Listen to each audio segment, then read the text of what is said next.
Go ahead. So we have a special surprise, and that our friend Tom has joined us today. And Tom is, shall we say, a prolific author of thoughts.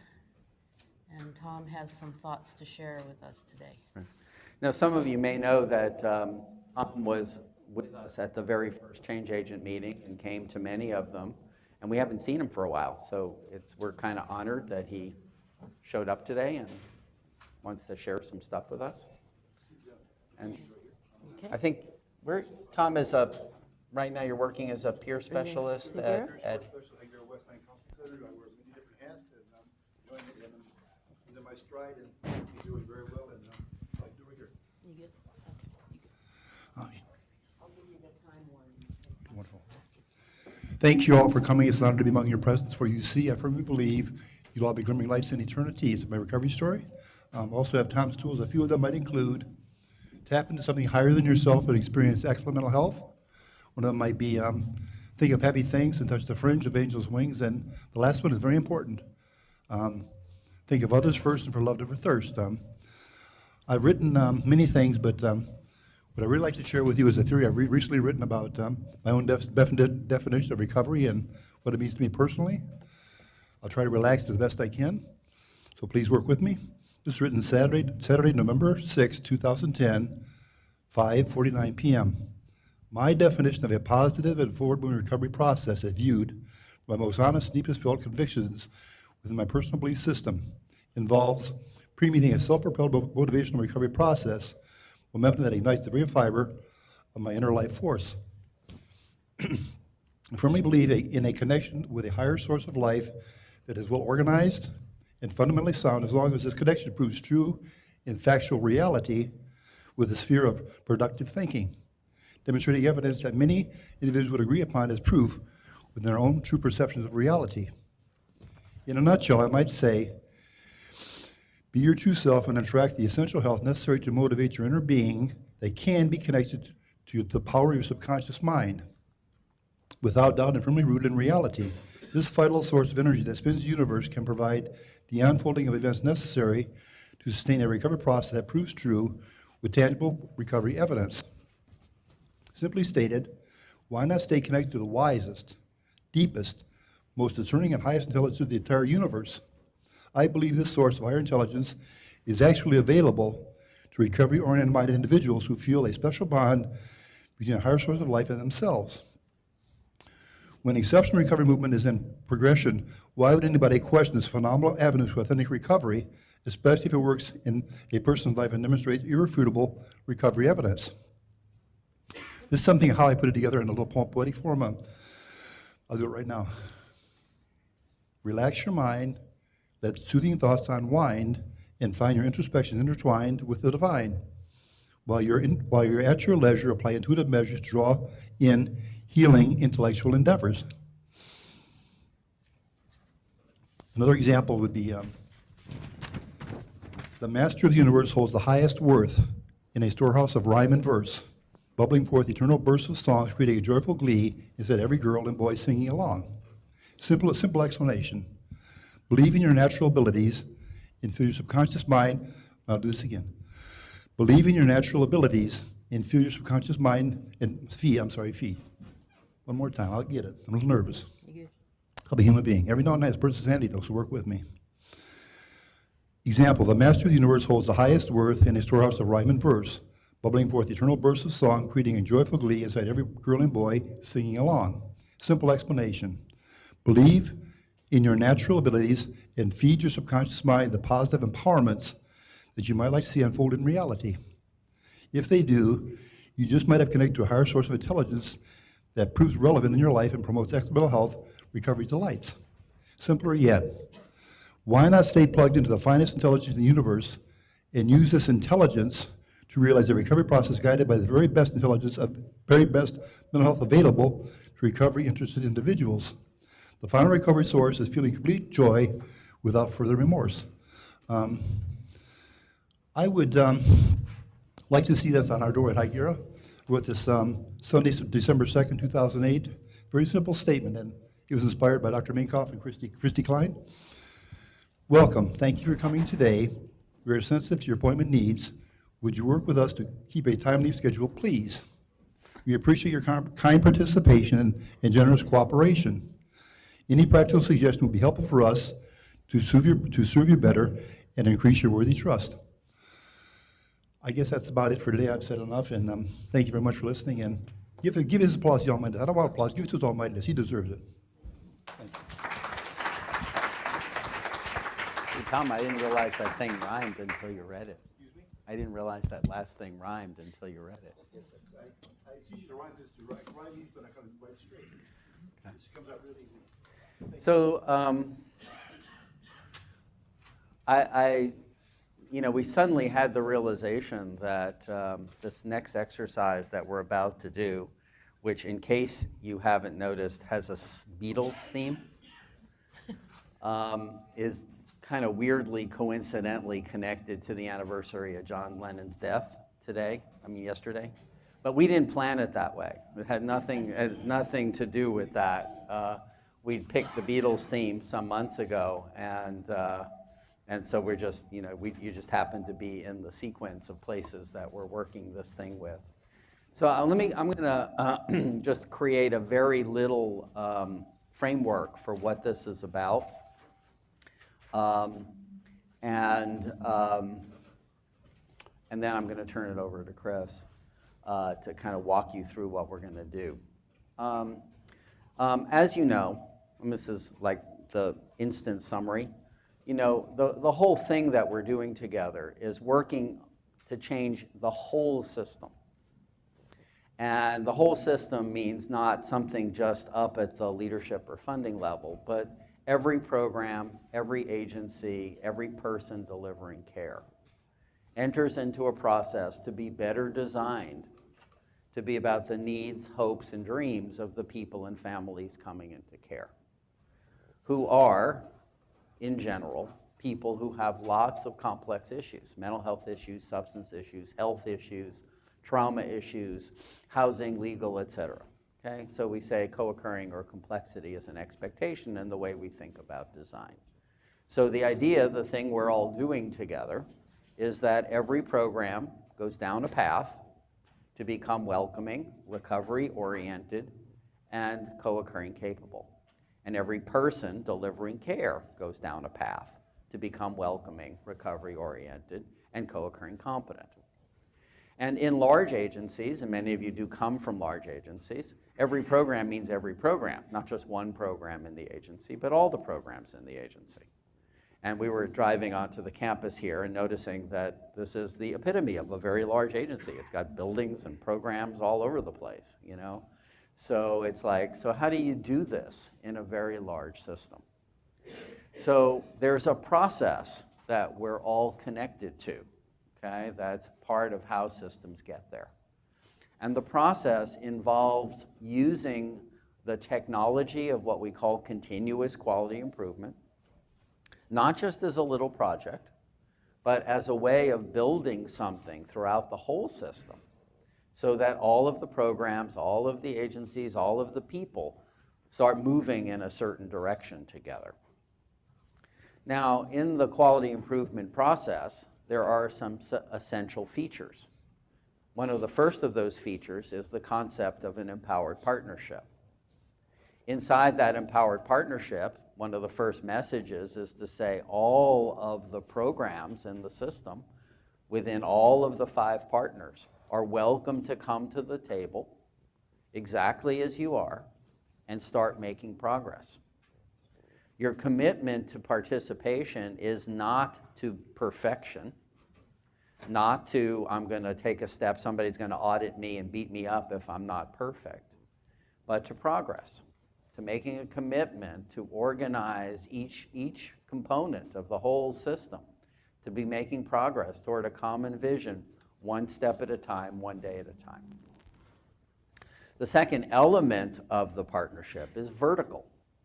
So this is not top-down, like the bosses make up something and tell everybody to do it. Neither is it just bottom-up, that we have a bunch of change agents who are trying to change things, without any leadership participation. It's a vertical partnership. So each program, each agency is encouraged to identify one or more people representing the frontline voice of that agency.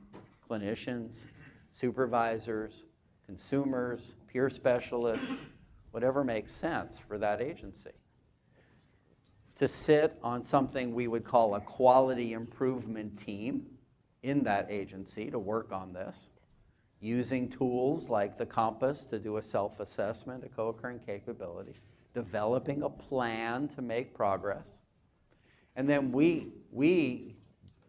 so each agency has its change agents, and then you guys, you come together, not just to be in a training, but to work together as a group, to work in partnership with leadership to overthrow the established order of the system. Now, so one of the things that we've done with ChangeAgent over the time we've been working with you is we've provided lots of clinical experiences for folks to take back to their organizations.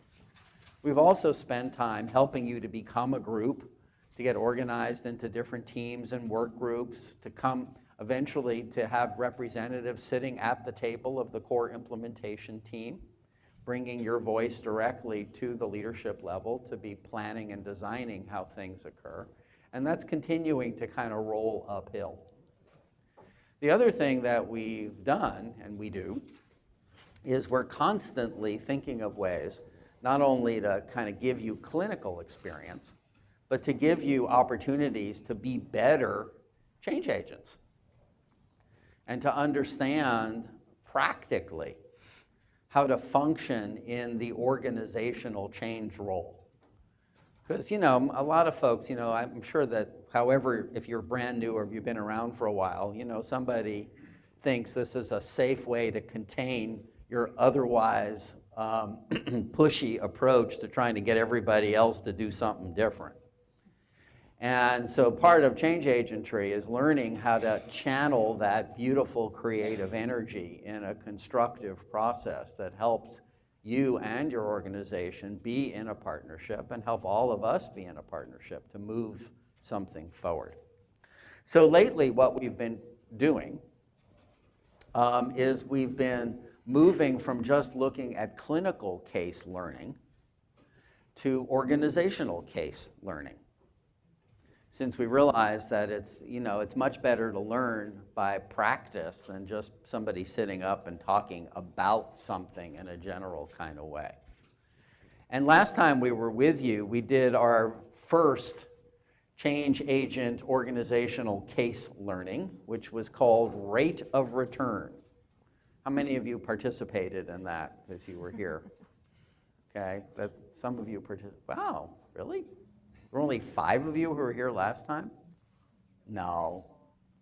Well, it was bigger than that.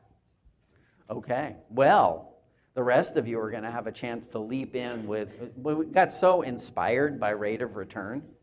If you remember Rate of Return, it was on boring black and white paper with print. So then we got into this thing saying, well, heck, you know, let's start having some fun with this. And we invented this whole imaginary organization called Strawberry Fields Clinics. And this organization is going to be something we're hoping all of you can relate to at least some part of, and is the opportunity for you guys to get connected to how do we use this strategy of quality improvement to be moving forward collectively to make progress. Okay, now, do you want to talk a little bit about quality improvement basics? Because it seems like most folks won't have had any of that. Or... Sure, I can do that. Okay. I'm going to switch mics though.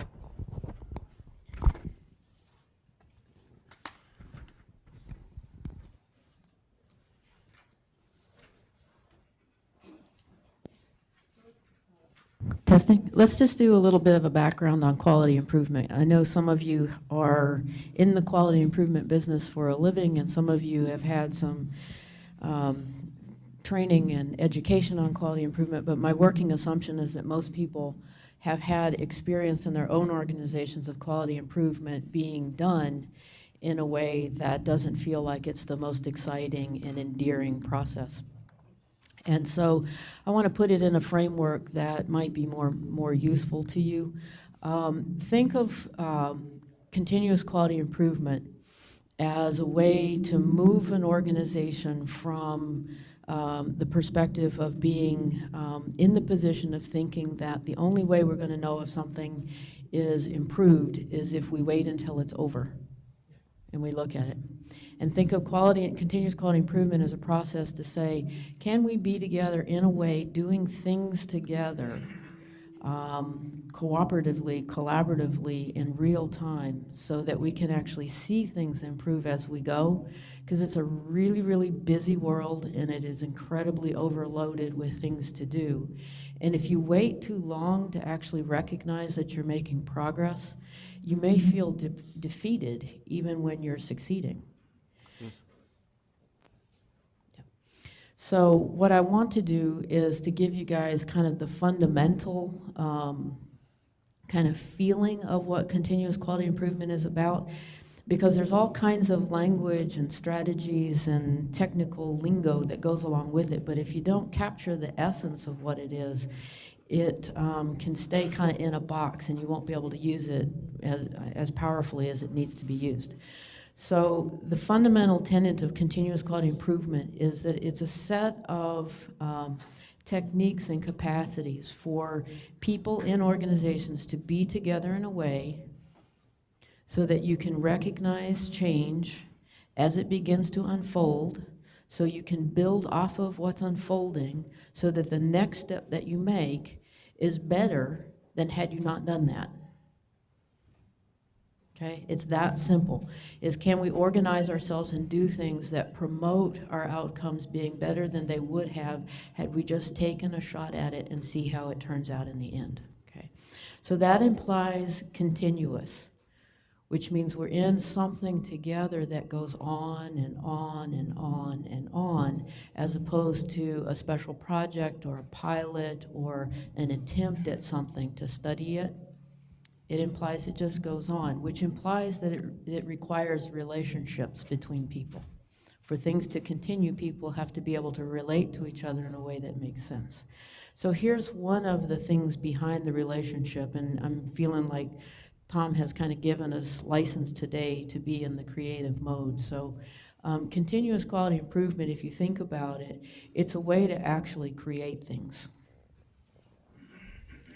And it's a way of being together, if you structure it right, to move from thinking that what you're in is a competitive relationship to something that is in a creative partnership. And that's an important thing to kind of hold for yourselves in terms of the way that quality improvement can be, because the experience that most people have within organizations about quality improvement is that somehow or another quality improvement is the thing that usually results in painfulness. Like we set out to achieve a goal, we set some measures behind it, somebody else thinks it's important for us to get there, we do or don't reach that target, but along the way our motivation has been a little bit drained because it was somebody else's idea. If we miss the target, somebody's sure there to tell us we messed up. Okay, that's not continuous quality improvement, nor is that even quality assurance. That's just a bad relational model. Okay, so the strategies that we might talk about and the things that we'll do in the case today are really to help you guys as change agents be a little bit of a culture carrier. I mean, we have to sort of change the way that we are with each other within and between our organizations so that we have more creative capacity to do the things we're talking about. So, so let me give you, I'm going too fast. oops. People are trying to write this. Okay, I didn't even know you were flipping. Okay, so let's run through the principles real quickly, and this is a refresher for the 5 of you that were present last time. I know it was more than 5. There's a whole room full of people, and we haven't replaced them all. So here's principle number 1. When you're in a quality improvement framework and you're thinking we're continuously doing something so we can create a better outcome as we go along, working together, it's very important to actually begin to define what it is you're calling quality. as opposed to waiting for it to show up when you might get there. Okay, so defining your targets of quality are very important. And in the framework of the case today, the quality that you're shooting for is not a remote down the path way far from now, but it's a fairly immediate feature of these cases. We have some issues that each of these little programs are trying to resolve. There are things that we're thinking that would make it better. Let's just put that in front of us and put it out there as a bit of a target. For many of you, you guys have already been in the defining quality, and you have this thing floating in your universe about welcoming. And you have begun to define what the quality improvement targets are of welcoming. And some of you have begun to measure it. Okay. Very simple. Customer orientation versus internal orientation. This is another aspect of what you guys will be talking about, is that in continuous quality improvement, the way you begin kind of your creative thinking is really by putting the customer in the center of the conversation and removing the focus of the organization to begin with. So you sort of strip yourself back to saying, who is our fundamental human that we're trying to help here, and how are we in relationship to them, as opposed to how are they in relationship to us.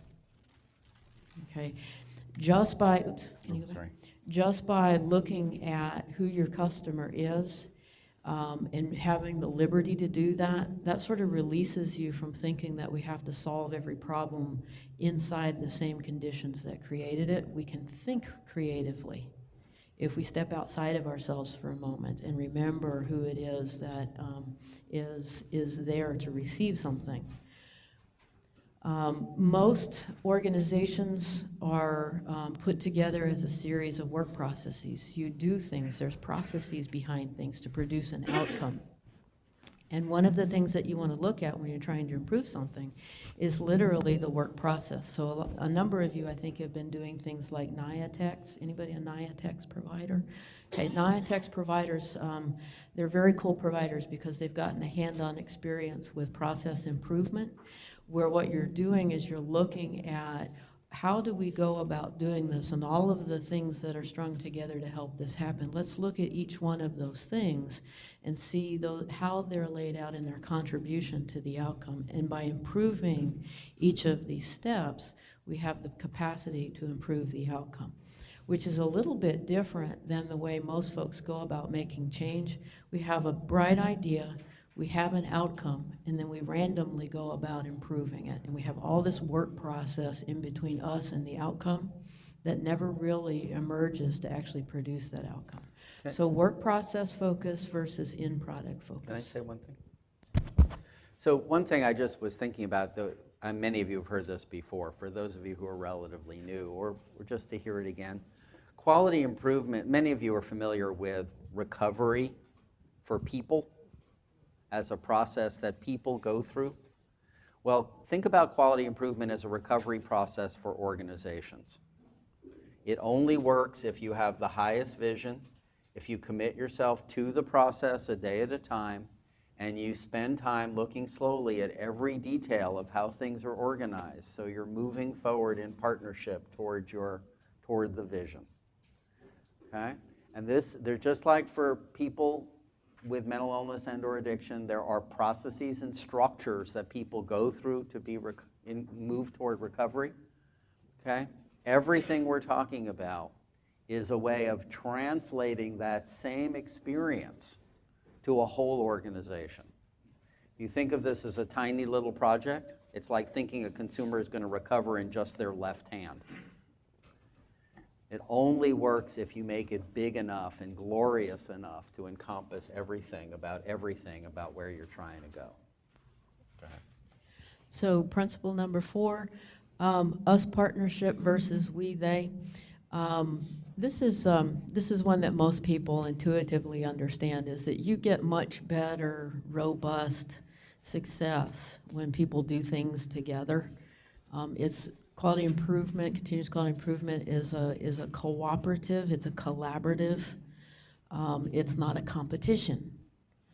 And the we, they kind of language is, in some organizations it's subtle, in other organizations it's quite right out front, is that there's a pitting of people against each other by using we, they conversation. And the us partnership is an important element for change agents to be able to carry into the culture, because, you know, just think of your group as a representation of a mass collaboration. Think of the process that you've started in this county working through the vertical core as a mass collaboration. It's a way of moving forward culturally from thinking that there's all of these folks who are against each other to there's all of these folks who, if we actually pull ourselves together in a right-minded structure, we've got much more capacity than we ever even thought we did. So the us partnership, when you think about it, I mean, think about, for example, in your own organization, if you're working on something, say for example, like welcoming, and you're trying to improve something that's happening in the first transaction between the organization and its customers. And you say, well, who are we that would be thinking about what it is that we should do next? And you say, well, you know, we've got folks who are change agents. We have our customers themselves. We've got our secretaries and receptionists at the front door. We've got people who administer things and bill for things. It's us. It's us. And if we come to the table thinking of us as an us, it's more likely that the welcoming we produce is going to feel like the welcoming we want. Principle number 5, continuous quality improvement, the framework of it. If you think about, we're constantly using a process that allows us to make progress as we go. It moves you from thinking of we respond to the world to we actually begin to design the world. So proactive versus reactive. And just be in your own shoes for a second and think about how you spend your daily life, and think about how much of your daily life is there that you're reacting to, and how much of your daily life is there that you feel like you're creating so that the next day is different. Okay, and continuous quality improvement for organizations is a way for organizations to sort of get control of their world, so that it doesn't continually feel like you're spinning out of, you know, your wheels are just spinning and it feels like you're always just beholden to somebody else's wishes. So proactive versus reactive, 100% quality attitude versus that's good enough. This seems somewhat contradictory to progress, not perfection, but let me sort of float this one out to you. It is an interesting thing to carry in your own mind this very high ideal, a very high ideal of every person, every time should be able to get exactly what they need to go on about their life to have as much happiness as possible. That's a very high ideal. If you don't hold that, you're guaranteed to miss. Okay, it's a guarantee. If you undershoot something, it's a guarantee that you will miss your target. You have to have a little bit of internal capacity to say, I can have an ideal, which is something that I may never actually meet, but it carries me to strive as hard as I can in that direction, knowing that every day is going to be a piece of progress trying to head there. It's kind of like recovery. When is recovery done? Never. What are you doing every single day? Everything you can to move in the direction of your dreams, your hopes, your wishes, your goals. For organizations, this is what continuous quality improvement does. It says, let's hold a high ideal and let's use strategies for ourselves that help us move day by day by day by day to get closer to the thing that would satisfy us. And organizations are wonderful at excusing their lack of progress according to people, places, and things. Well, we can't improve because of the funding, or we can't improve because of the this, that, or the other. And, you know, sitting down, I mean, the whole thing that we do, that we're committed to, is if organizations at every level build the right structures and processes, things will improve. Even within all of the challenges that we know we have, there are ways of not only making progress, but making inspired progress. And many of you have already demonstrated that in your own experiences. And it's important to just keep going and keep building it and making it better. So one more point on this. So this is fairly obvious to everybody in the room, but I think we need to keep reminding ourselves. In our world, in terms of what we do with our lives and the organizations and what the product of our services, the ideal of 100% quality attitude, every person, every time, should get everything that they need so that they can have every piece of their life that they actually want. For our industry, this is critical because we're not doing things that are trivial. Okay, so the more important the outcome is in general, the more important it is to actually have a high ideal. And so we're dealing with people's lives, we're dealing with our own lives, we're dealing with the substance of people's lives that sometimes predicts whether or not that person has their happiness and sometimes even their life. So having the 100% quality attitude is critical. Quality improvement, continuous quality improvement, allows you to create a culture where that pervades so that everybody knows that that's what the organization is trying to do, but then gives you the grace to be able to have things that you can manage to step yourself in that direction. Okay. Management by facts versus management by intuition. And I organize myself to actually collect information that real time that informs what I do next, so that my next step is as intelligent as it possibly can be. Okay, now we're all pretty good. We're sort of, we're a really good group of organizations at getting so far by intuition. But if you look at trying to solve any problem that you think you might have, and you ask yourself, if we had better information real time about what was actually going on, would our problem solving be better? And the answer would be yes. Answer would be yes. Put it in the framework of somebody working on their own recovery. What kinds of things do we help people with trying to learn as they're moving in the direction of their recovery? Getting more precise about what's actually happening to them. My medicine isn't working. Are you taking it? I'm not sure. How do you know it's not working? I just know it's not working. How many days did you take it in the last week? Some. Okay. Okay. Engagement and empowerment versus just follow the plan, man. This is very much in terms of the same conceptualization of thinking about what the partnership actually looks like. It's critical, just like it is in people's recovery individually, it's critical for organizations to have the capacity for the people in those organizations to be an empowered team. And this is something that I think every organization is going to struggle with until the end of its time, because it's very hard to do when you have all of these things that are mixed agenda and drivers. However, if you look at some of the most creative, brilliant places to work these days, I mean, the places where the kids are going to work. I always look at kids as like these days kids have a very low tolerance for frustration, so they usually find themselves in places that feel good. Okay, so if you look at organizations now where the young people are coming out saying, this is the place that inspires me, this is the place I want to be, I can see myself here kind of growing and moving into something that makes sense to me. If you look at those organizations, everything starting with their messaging to potential employees through job descriptions and orientation practices and everything is about creating the culture that that person is walking into an empowered partnership with the organization. Okay. Now, why is the world of creative industry out there moving in this direction?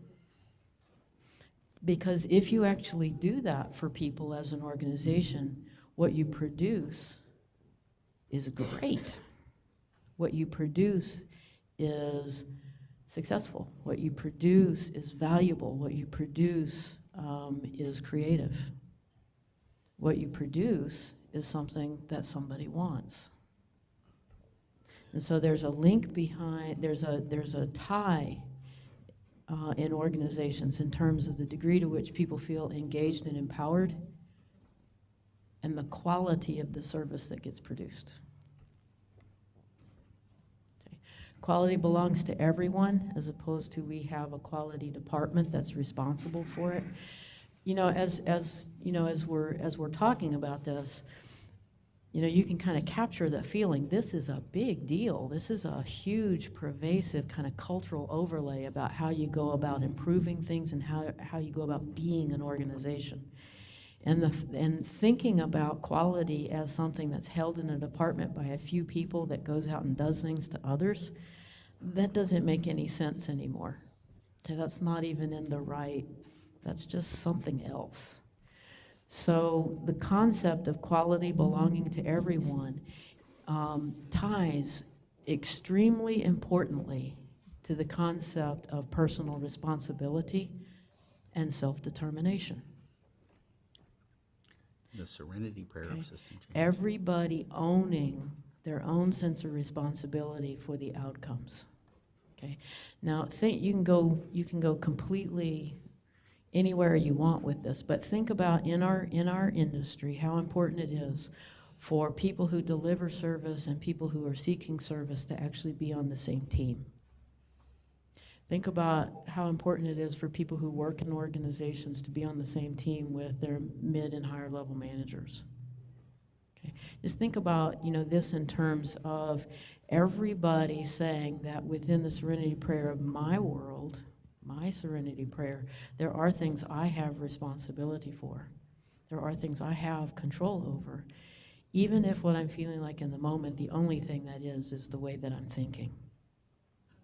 And taking the ultimate responsibility as a quality improvement partner to take yourself, your serenity sphere to whatever place it needs to go to be a participant in that partnership.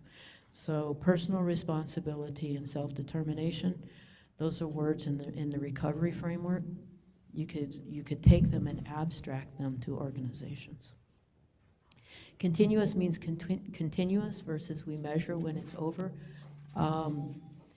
This one is also critical in our world because of what it is that we all do with our time. If you measure things in our businesses, in our organizations that produce the services, if you measure when it's over, sometimes it's a little too late for our customers. As a matter of fact, it's almost always too late for our customers. And so what continuous quality improvement technologies give you the opportunity to do is to say, let's make it better real time as we go. Let's not wait till it's over to measure it. Okay. Now, not to be a downer in the conversation, but probably the most obvious place where this is seen in our world in terms of what we do for a living. Think of people at high risk for dying. Okay, so if we're measuring our outcome of how many people die, waiting to see how many people die, that's a little too late. Okay, so but if you come back over here and you say, well, let's have a quality improvement process that makes it less likely that the next person will die, and let's do everything we can inside our culture, our organization, and our strategies to make it less likely by improving this process tied to this process, tied to this process. What happens is when you go to count at the same time frame over here that you might have counted in a quality improvement framework, fewer people have passed away. Okay, so it's very important in terms of the importance of what we do. Now, as people like yourselves who are sitting in organizations wondering, how do I help anybody understand this? You can see it's an abstraction, there's concrete stuff behind it, but it's kind of a big deal. It's a thing that people actually have to learn by doing. But you can use this small slide right here to help people focus. And focus, each one of the letters stands for a particular concept in how you organize a quality improvement process. So Niatex folks, you'll get this, okay? Find a process that needs improvement. Collect a team of people who's knowledgeable about the process. Nice, rich vertical team who sees it from different perspectives. Discover what it is you already know about the process. Look at it as it currently exists. Think about what are all the variations in that process that create an outcome. And then pick one of those darn things and make it better. Not everything, just something. So in the spirit of working on co-occurring capability, we get together and say, here's the deal. We have a bunch of customers with complex needs who are not doing very well. And the biggest problem is that the way we organize everything isn't well matched to them. So one of the things we want to do is improve the experience of our customers at greatest risk in our system to have better experiences at every level moving through. We say, let's use that process to improve across the whole system. And then let's put together a team knowledgeable about the process. So every organization has to pull together all of the people who have any connection with the customers and with the organization to understand what's going on. That's a QI team. And you clarify the knowledge, which is why we give you the compass, so you can sit and use the tool to get a handle on how well organized your organization is to match the experience of people or families with complex needs who are trying to have inspired lives. And then you pick some things, you get into the details of understanding all of the reasons things are not as well as they could be. It's one of the critical elements of quality improvement. You know how you sit down with a problem and somebody says, I know the reason we don't do it, it's because. Okay? And then somebody says, oh, okay, well, let's just fix that. And then you run around fixing it for a while, and then you realize you didn't actually understand all of the things that are contributors. For any problem of any level of complexity in an organization, there's usually about 20 different reasons why it is the way it is. And you can't find the single solution. You need an organized process to help yourself move forward. So you have to sit and look at all of those and pick some things to improve and then work on those and then pick some things to improve and work on those and keep going in a cycle. So here's the cycle. And this is something that anybody who is in the business of quality improvement already knows something about, and most people have heard some inklings of this. But it's likely that you've been in many of these little loops yourselves and maybe not even realizing it. So plan, do, check, act. And this is very important to the exercise you guys will be doing very shortly. So PDCA, some people call it Plan, Do, Study, Act, PDSA. Can you put the wheel back? Yeah. Okay, one thing to notice about this cycle is that it's a wheel. It's round, and it just is a full circle. It's connected. All of its dots are connected. Most people think that the cycle starts with plan, but like all wheels, there is no starting place, and there is no ending point. You jump in wherever you can jump in, okay? But for linear thinkers, we can start with plan, okay? So plan is basically looking at any one of the processes that you have in your organization that you think is interesting to think about in relationship of what your customers need. You take a real good solid look at it. Okay, you gather up as much information you can. Some of it is hardwired information, things that come out of data systems. Some of it is informant information. You may have some key people you want to talk to. But you take a look at the information that you have. Ken is saying like a walkthrough would be an example of studying something. You walk through your own organization so you get a feel for what it is. But you look at it before you begin to change anything. Okay, and then you think about what you just found and you use your intelligence to just do a little bit of a check every now and then. How's it going? Is it working? Does your thinking hold together? What are you figuring out? And this is probably the single biggest left out step for most organizations. is they wait way too long to shift based on what they've discovered. Okay, we'll do quarterly reviews, or there's an annual update.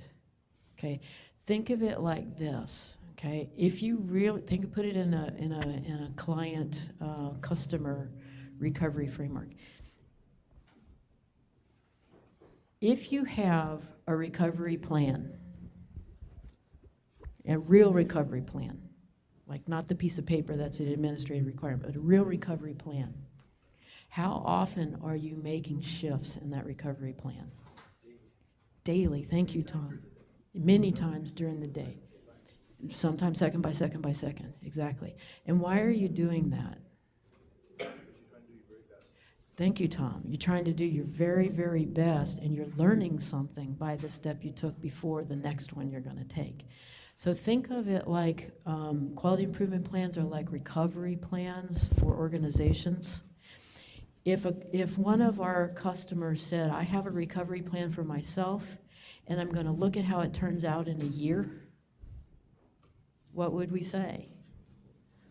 Good luck with that. That's probably not going to be enough for you, right?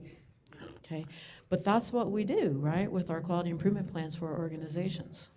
Okay, now here's another thing that we do to really think about. What if a customer said, I have a recovery plan for myself, not going to look at it for a year, and oh, by the way, somebody else is going to look at it for me and tell me how I did. Not owning it. Then Call not my owning case it. manager. Exactly. Okay, we would look at that and we would say, not really sure that's going to get you where you need to go, right? But that's what we do with quality improvement plans. Okay, this is where auditing and oversight comes in. Okay, if we're holding the same thing as a framework for us as organizations and we're trying to improve, why would we think that would work better for us as a complex organization than it would work individually for any one of us who might be a service seeker? That makes no sense. So, Yeah. I think it's also important to realize that there are certain themes that I've noticed in many clients and staff members that run through the mentally challenged mind. I was talking about there are many themes that you observe while working at your agency. One of the themes that runs through the mentally challenged mind is they identify with a higher source of life because they have a sensitivity to it, and many times they feel they're punished for that. It's wrong because we should never tire of kindness, of welcoming. Those are good things. I tell a client that if they're experiencing a rocky road, they're probably on the right path because there was someone who lived almost 2,011 years ago who had a very rocky path. He was perfect in every way. And I've explained that to my administration that we identify with that person because he's a King of Kings and Lord of Lords as a result of doing that. But because the road isn't easy, it may mean we're on the right path. Because if we're having a resistance, we're probably doing something right. And that is a good thing. so I just want to comment on, so I always feel like I'm channeling Tom a little bit. Like, you have some thoughts and I go through my head and they come out in a way. So here's what I'm taking away from what you're saying. It's very important to break this down into these small steps so that we don't feel like we're off track even when those small steps are not going perfectly, even when we're struggling. Because literally inside the struggle of checking and evaluating, if that has to be perfect, if the outcome of that has to be perfect, then we've actually taken ourselves completely out of the improvement process. So you set this up in such a way that what you're trying to do is learn something so that your next step becomes even better. So you have to actually celebrate, kind of honor the fact that you're going to have, it's the point to have imperfection.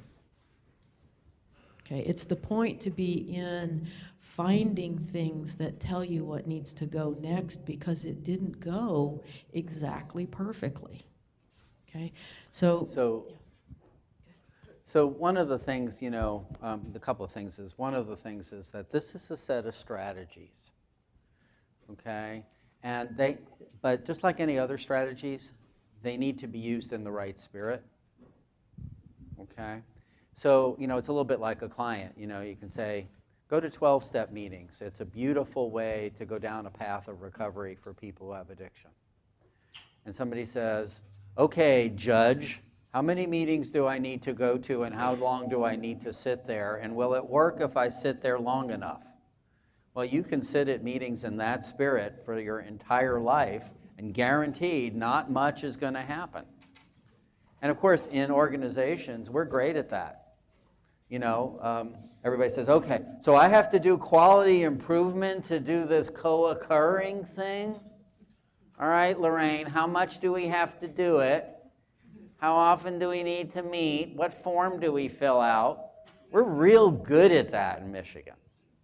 The reason you guys are here is for the spirit of it, not just the process. It's both together. So here's just a little, what we call a working example. Welcoming. Old spirit, new spirit. Typical welcoming approach. All the bosses get together and say, all right, somebody wants us to be more welcoming. Well, you know what the problem in our organization is? The receptionists are irritable and the case managers are grumpy. What are we going to do? Well, I think we need to train them all to be more welcoming. Well, what if they don't want to come? Well, we'll tell them if they don't show up for the mandatory welcoming training, we'll dock their pay. Yeah, what a great idea. All right, how are we going to measure our success? We're going to measure how many people signed on to the training. Let's get one of those sign on to the training sheets. Then we'll show Lorraine that 129 people from our organization attended the welcoming training. Okay, that's the old spirit. How many of you have ever familiarized yourself with that? You don't have to identify yourselves in public. Now, in this, we say, you know, the first thing we say is, well, how are we going to know if we're welcoming anyway? Maybe we ought to ask some customers what it's like for them to come in. And they need to sit with us. And then we said, well, before we start figuring out what we're going to do as bosses, maybe we need to invite our receptionists and our case managers and our supervisors and our customers to sit around and say, what would welcoming feel like? And so the customers say, well, you know what bugs us is that ugly security guard at the door with the metal detector. And the receptionist said, I took this job because I want to welcome people. But every time I smile at somebody, my supervisor says, hey, what are you smiling at them for? You don't have time for that. You have paperwork to fill out. And then when I call the clinician because there's a customer in distress and I'm not sure what to do, they say, don't bug me, I'm in an appointment. And the case manager says, and everybody's like, uh-oh. And now we have to sit together as a team and start figuring out creative ways to improve.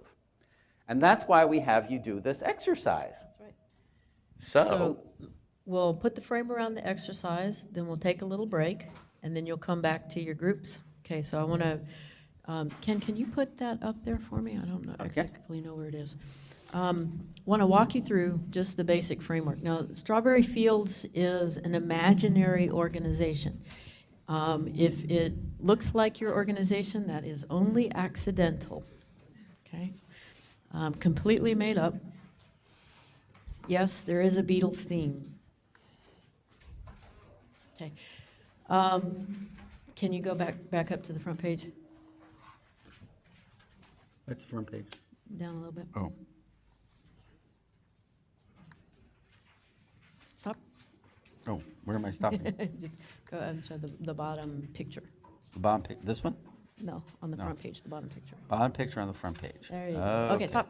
There we go. Imagine. Imagine, okay. In honor of John Lennon. dearly departed John Lennon, this is actually a picture of his tombstone. Yes, it is. And on his tombstone, it says, imagine. It doesn't say Strawberry Fields. That's an overlay. But what we're hoping you guys will do is to use this example of Strawberry Fields to imagine organizations as you intend them to be. Okay.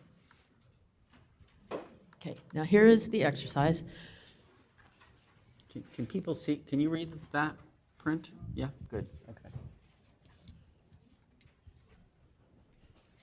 Okay, so this is a CQI case. This is practicing continuous quality improvement. It's called All Together now. It is a team building and group learning process, and it's designed especially for you guys as change agents. And the point of it is to help you all get very good by doing some practice with each other at using continuous quality improvement approaches and developing things like action plans so that you can continue to work on complexity capability development. And what you will be doing as you gather together is you will be playing the parts of folks in different parts of this very large and complicated organization called Strawberry Fields, which is the home office. Strawberry Fields Clinics is a big conglomerate, and it operates many programs. The programs that it has are three that we will be dealing with.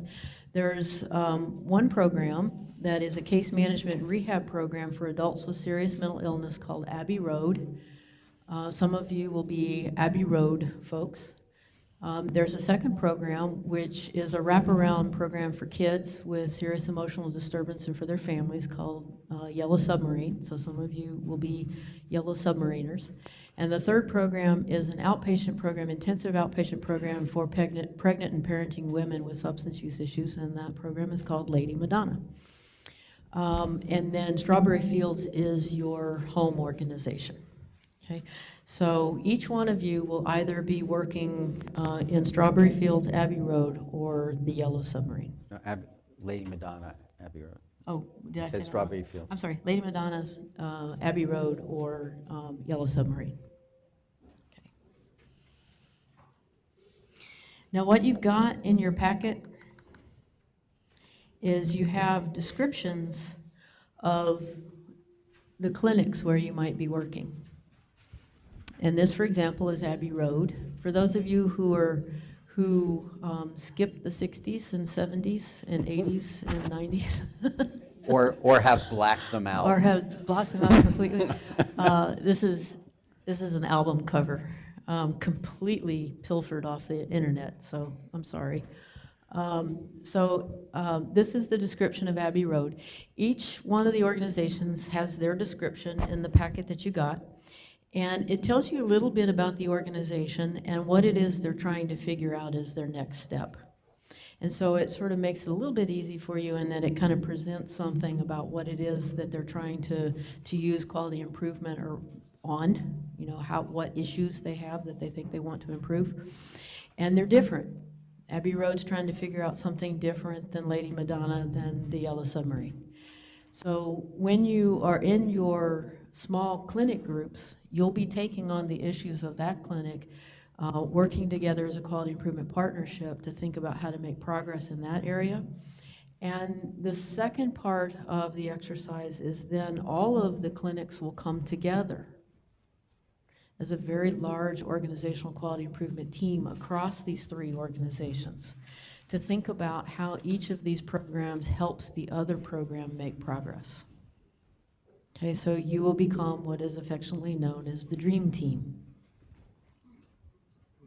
Okay? So the way this works structurally is that we're going to divide you into maybe 5 groups, maybe more.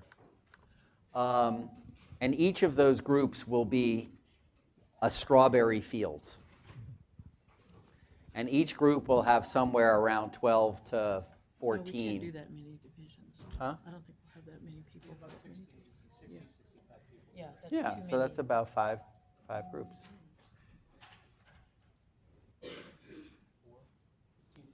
Yeah, 4.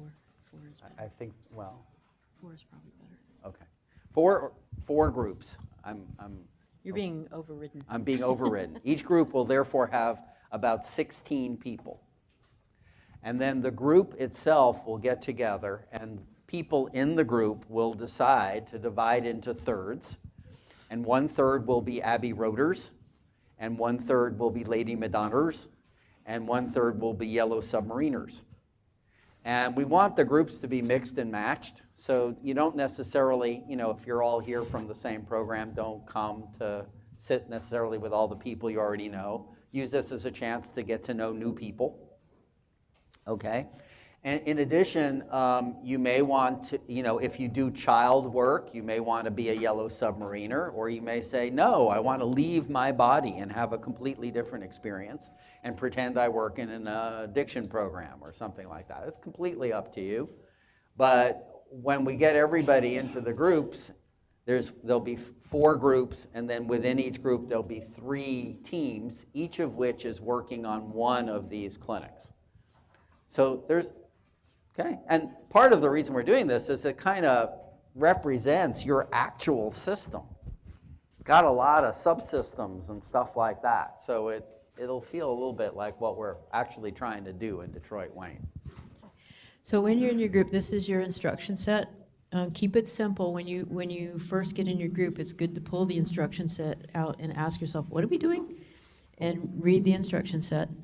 And then there's a template behind this instruction set where you write down the things that you're discovering. Your main point in the exercise is to come up with one plan, do, check, act cycle for your little sub-program, whichever one you are. And then we're going to bring that plan, do, check, act cycle back to the larger dream team, and you guys are going to talk to each other about how you thought you could give and get help from the other programs at Strawberry Fields. We'll walk you through it once we get you in your groups. Okay. It all falls into place after you take the break. So go take a break, everybody. So here's what you want to do. First of all, hopefully everybody's sitting with somebody they don't know. Okay, so everybody wave, hi. I'm sorry, we already introduced ourselves. Okay. What you guys represent sitting together in your 4 collections, your 4 Strawberry Fields. Okay, you're the same home organization, there just happens to be 4 of you for this exercise. So you're the Strawberry Fields Dream Team, cool. You're the Strawberry Fields Dream Team, cool. You're the Strawberry Fields Dream Team, cool. You're the Strawberry Fields Dream Team, okay? What you represent in these teams are people who come together routinely from across the 3 organizations that Strawberry Fields operates, across Lady Madonna, Abbey Road, and Yellow Submarine. And so you frequently come together and sit as the dream team to think about how to take your organization, Strawberry Fields, to all the places it wants to go, okay? So as your first exercise as the dream team, you guys have to figure out who of you works for which of the 3 little bitty organizations. Who works for Abbey Road, who works for Yellow Sub, and who works for Lady Madonna, okay? And you want to sort yourselves equally. So decide who works for whom. Would you like the yellow submarine? Okay. This is actually a tough exercise, okay? And it's built in a way to try to recreate sort of what real organizations have to go through. So from the very beginning, it's like, dang, we can't even figure out who's sitting in what group. What are we doing anyway? How do we even start a conversation? What are we talking about? How do we get some focus? Man, we've been talking for 2 hours and we don't have anything organized in our brains about what we're doing. Okay, it's built in such a way that it puts you sort of in the reality of how things actually happen. And then it walks you, by using the power of your own conversation, a little bit of a structure called a plan, do, check, act cycle, to be able to kind of bring things a little bit more to focus. Okay, and it doesn't require you to be perfect. It doesn't require you to actually have the answer. There is no right answer. There's just a next step in the right direction. And then what it does is it says, oh, and don't forget, you're actually connected to others. You're a part of a larger organization, and you have the biggest thing to offer that organization is a request for help. Because by asking for help of another part of your organization, you give the opportunity for someone to actually give help. Okay, and so what it does is it tries to walk you through the place where you come to realizing that you actually have much more potential to do things than you felt like you did when you started. You could barely organize yourselves coming to the table. Okay, and what you wind up doing is sitting back as that same organization actually sharing brilliant things with one another. For Okay, better or pretty cool. worse, you've just spent the morning in business school. That's right. This is what people do in business school. This is the crazy world of being in business school. Okay, so we have 5 minutes before we go get to eat whatever's out there. So what we would like you to do is not to give a report back on what you decided. Okay, don't do that. But what we would ask you to do is Did anybody have a light bulb moment? Daryl, you go first, because I know you did. Oh, Daryl's light bulb moment. Oh, yeah, come on. Don't do that now.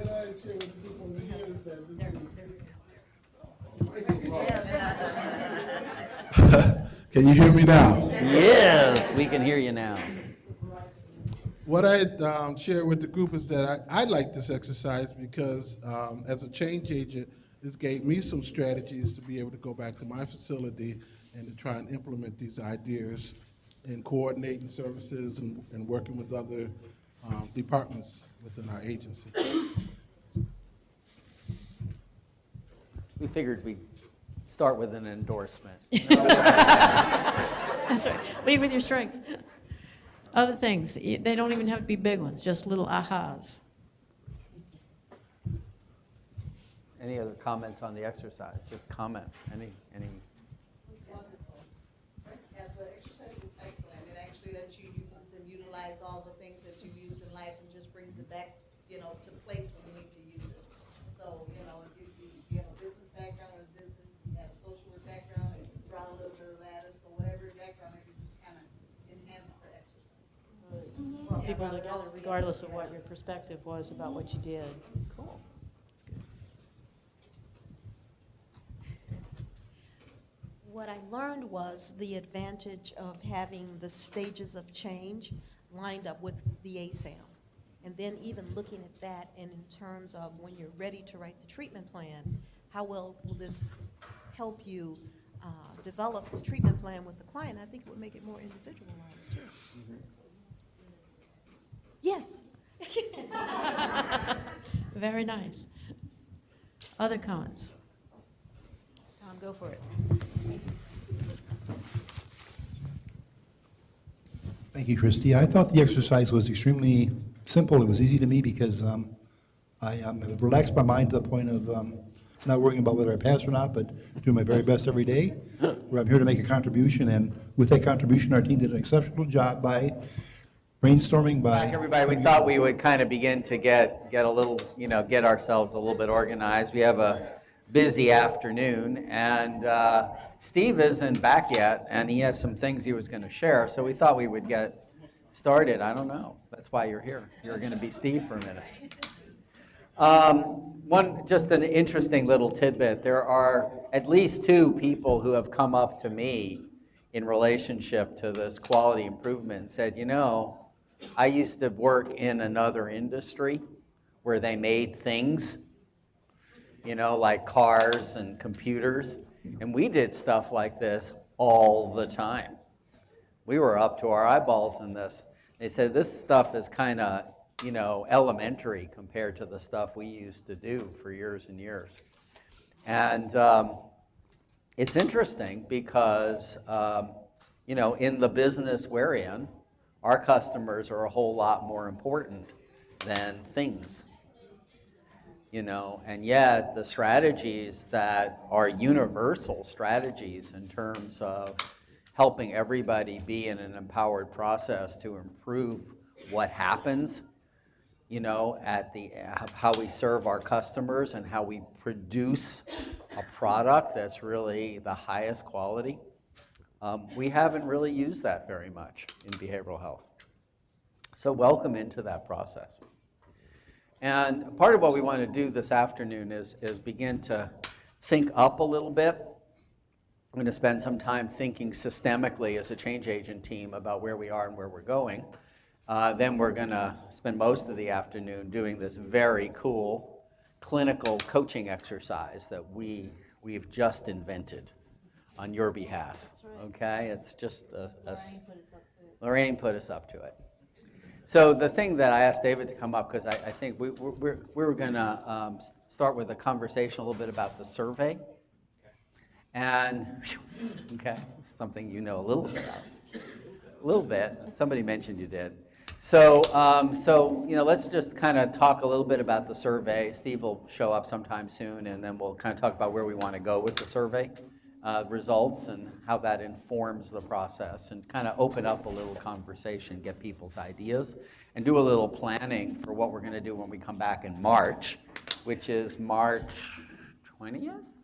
No, March something-ish? I forget.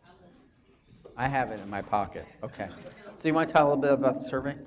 Okay, I just kind of scanning the room real quickly. I know there are a couple of people like Catherine and Stacy and Katrina that were kind of in on our work group, but we did do a survey. Just out of curiosity, how many of you actually participated in the survey? Not that many. Okay, it's interesting. There was a survey. One of our. It's on. Maybe. One of the change agent. One of there. One of. Oh, Change agent work groups that have been working. Has been working for a while. Try it again. It was. Okay, interference. One of the small change agent groups that we've had going kind of historically put together a work group and they developed a survey. And the survey was just simply to help us try to get a little bit of a baseline and try to figure out where are we in this whole process? Because we've been doing this for a couple of years now. And like today, there's almost always new people coming in. And so it's almost a new orientation for some folks, but for other folks, it's kind of old hat. But how do we know that we're making progress and getting some traction? So we developed a survey. That survey went out, presumably through change agents, and it went out to different agencies. And I know just that survey was just asking it asked agency-wide questions, and then it asked program-specific questions. And then from there, part of the CIT membership, the core implementation team, we selected some members, got together, and we just looked at that survey results just recently. And I don't have my notes, so I'm just really going off the top of my head. Oh, yes, thank you, Darlene and Semka, because they actually put the survey out on Zoomerang, which I think worked pretty well. And there was just, I wish I had my notes or Steve was here because I'm just really unprepared. So, We're gonna look for him. okay. here he is. There's Steve. Okay. So, and Catherine, thank you. You've got the notes here. Teamwork, gotta love it. What timing? Come on up here, Steve. Carried that off beautifully. Anyway, this group got together and looked at the survey results. And these are some of the conclusions that we came up with out of that process.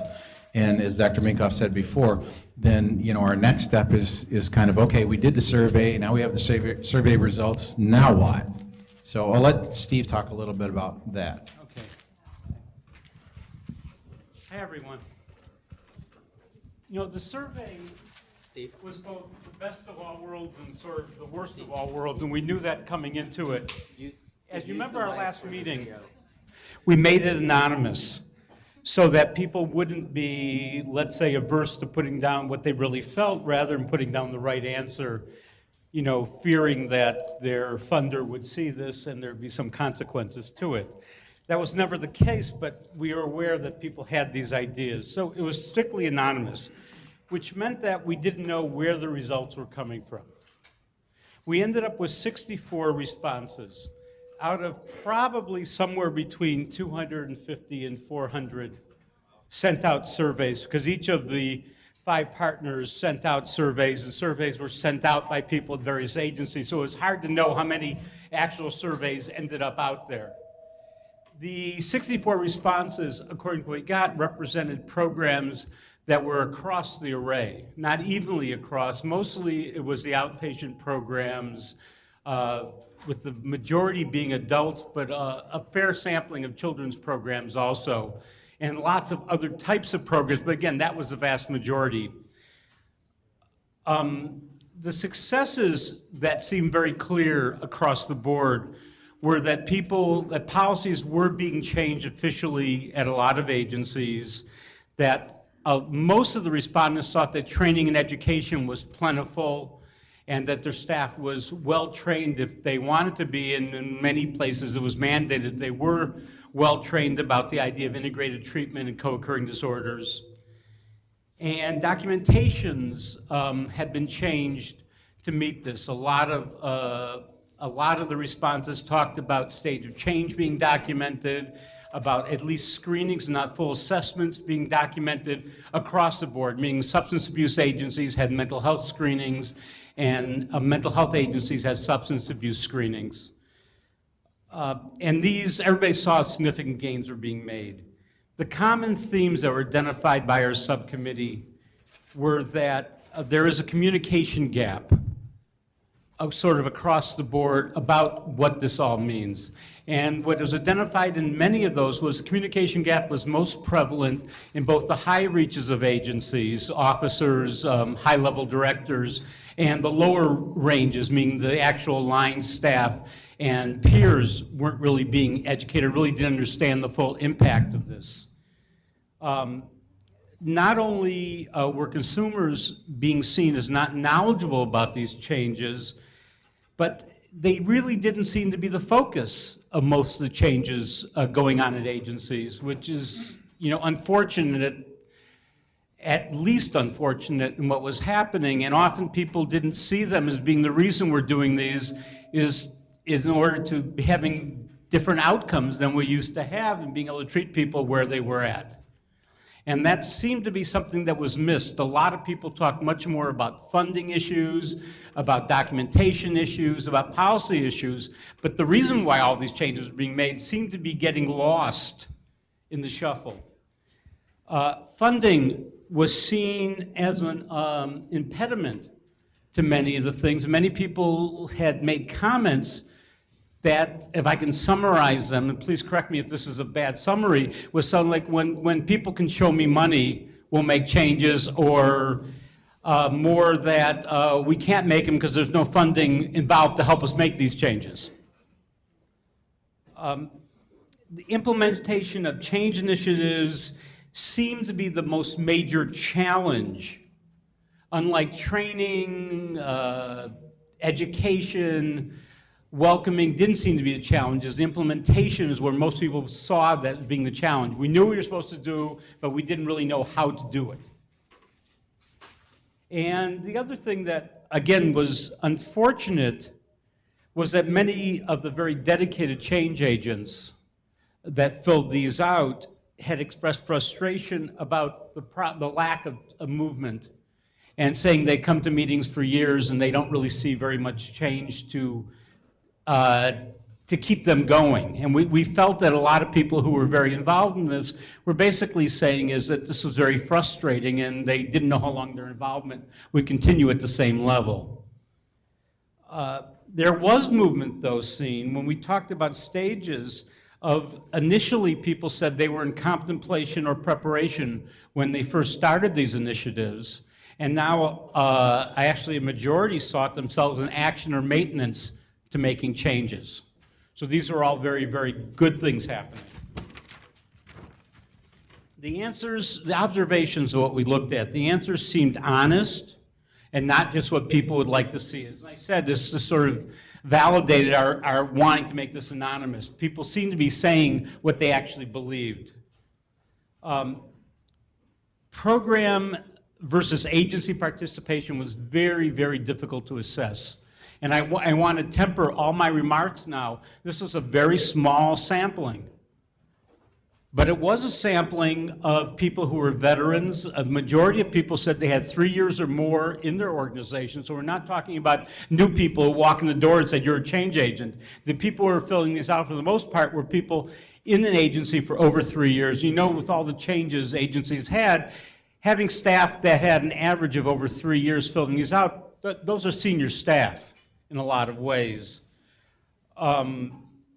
That we thought the general recommendation was to prioritize with other similar initiatives like recovery-oriented systems of care, trauma-oriented care, various children's initiatives like systems of care on the children's side, And the major initiative right now, the integration of physical and mental health, which is going on in many quarters of the state. And we all thought it was unfortunate they're actually forming silos, with each of these initiatives operating independently of the other ones.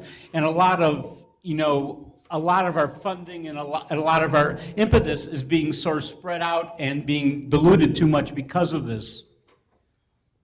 A lot of people had a misunderstanding that system transformation is primarily compliance audited based and not quality improvement. And I think that's been very important here of making sure directly that this is a quality improvement initiative and is not based on just simply audit and simply looking at change plans to meet audit requirements. And a lot of people responded as if that's how they saw this is all happening. And the ultimate thing was we really need to see system transformation as having a central thing of consumer engagement. And I know from our few peers here today, the few that I know, and I assume there's a few more, we really need a lot more involvement of recovery coaches and peer support specialists in this entire movement in order to let us know what's actually happening from the people who are engaged in the services we're delivering. And we don't have that at this point. It's even in this room, it's still a very small minority. Thank you for that. And I don't know, anybody else in the meeting have anything else to add to that, or does that pretty well summarize it? David, any? Yeah, I would just say if we came out with kind of 3 large recommendations, one was based on the communication because it was clear by the questions, the responses that there's, even though we've been doing this for almost 3 years now, there's a lot of people that don't know what we're doing and don't know what it is. So that's one issue. The other one was, as Steve just mentioned, there's still an absence of, this is all about the consumers. It's not about having the best process or program or whatever. It's about how are we delivering services to the consumers. And then I think that the third thing that I would say was just that, and Steve alluded to it, that it seemed to say we need to make sure that we keep our change agents energized and focused and together moving ahead. So, anybody else?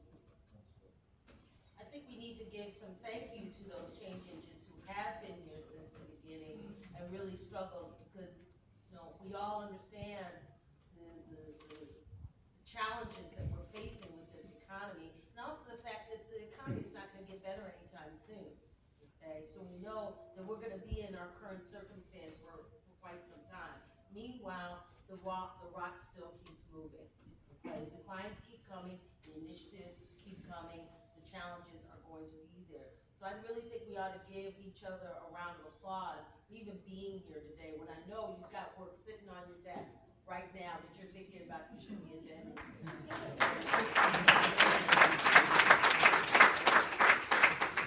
In addition to that, I think that applause should go to that team that put that survey together. If you were able to get that information. Yes.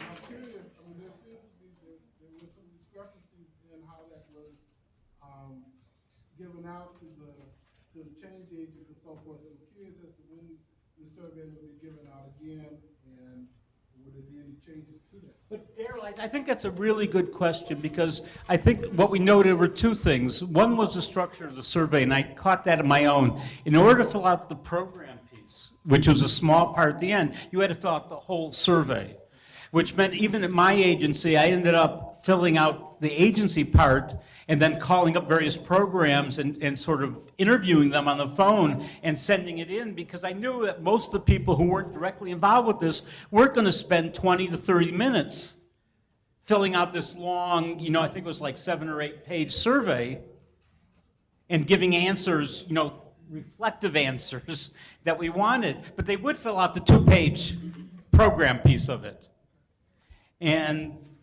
But I think we have to do it again, maybe make it shorter, make it much more targeted to what we're looking for.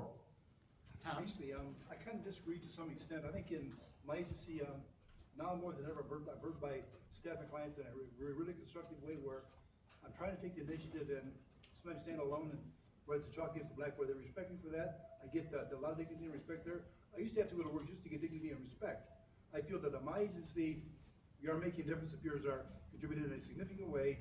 I have a voice in administration, I have a voice all over the organization, and I think in some ways that may be just misrepresenting the real live fire of the clients who really want to make a difference. Many of them are here. And I think that, this may sound unusual, I think that staff need rights as well, because I need to own my own recovery process. I need to be responsible for myself. If clients learn to be less dependent on the system, more dependent on themselves, they would feel better. And I think that I have to take the initiative in earning my own respect like any other staff member, and I feel I'm doing that. I think that our staff need to be recognized for giving us clients a chance. I really firmly believe that.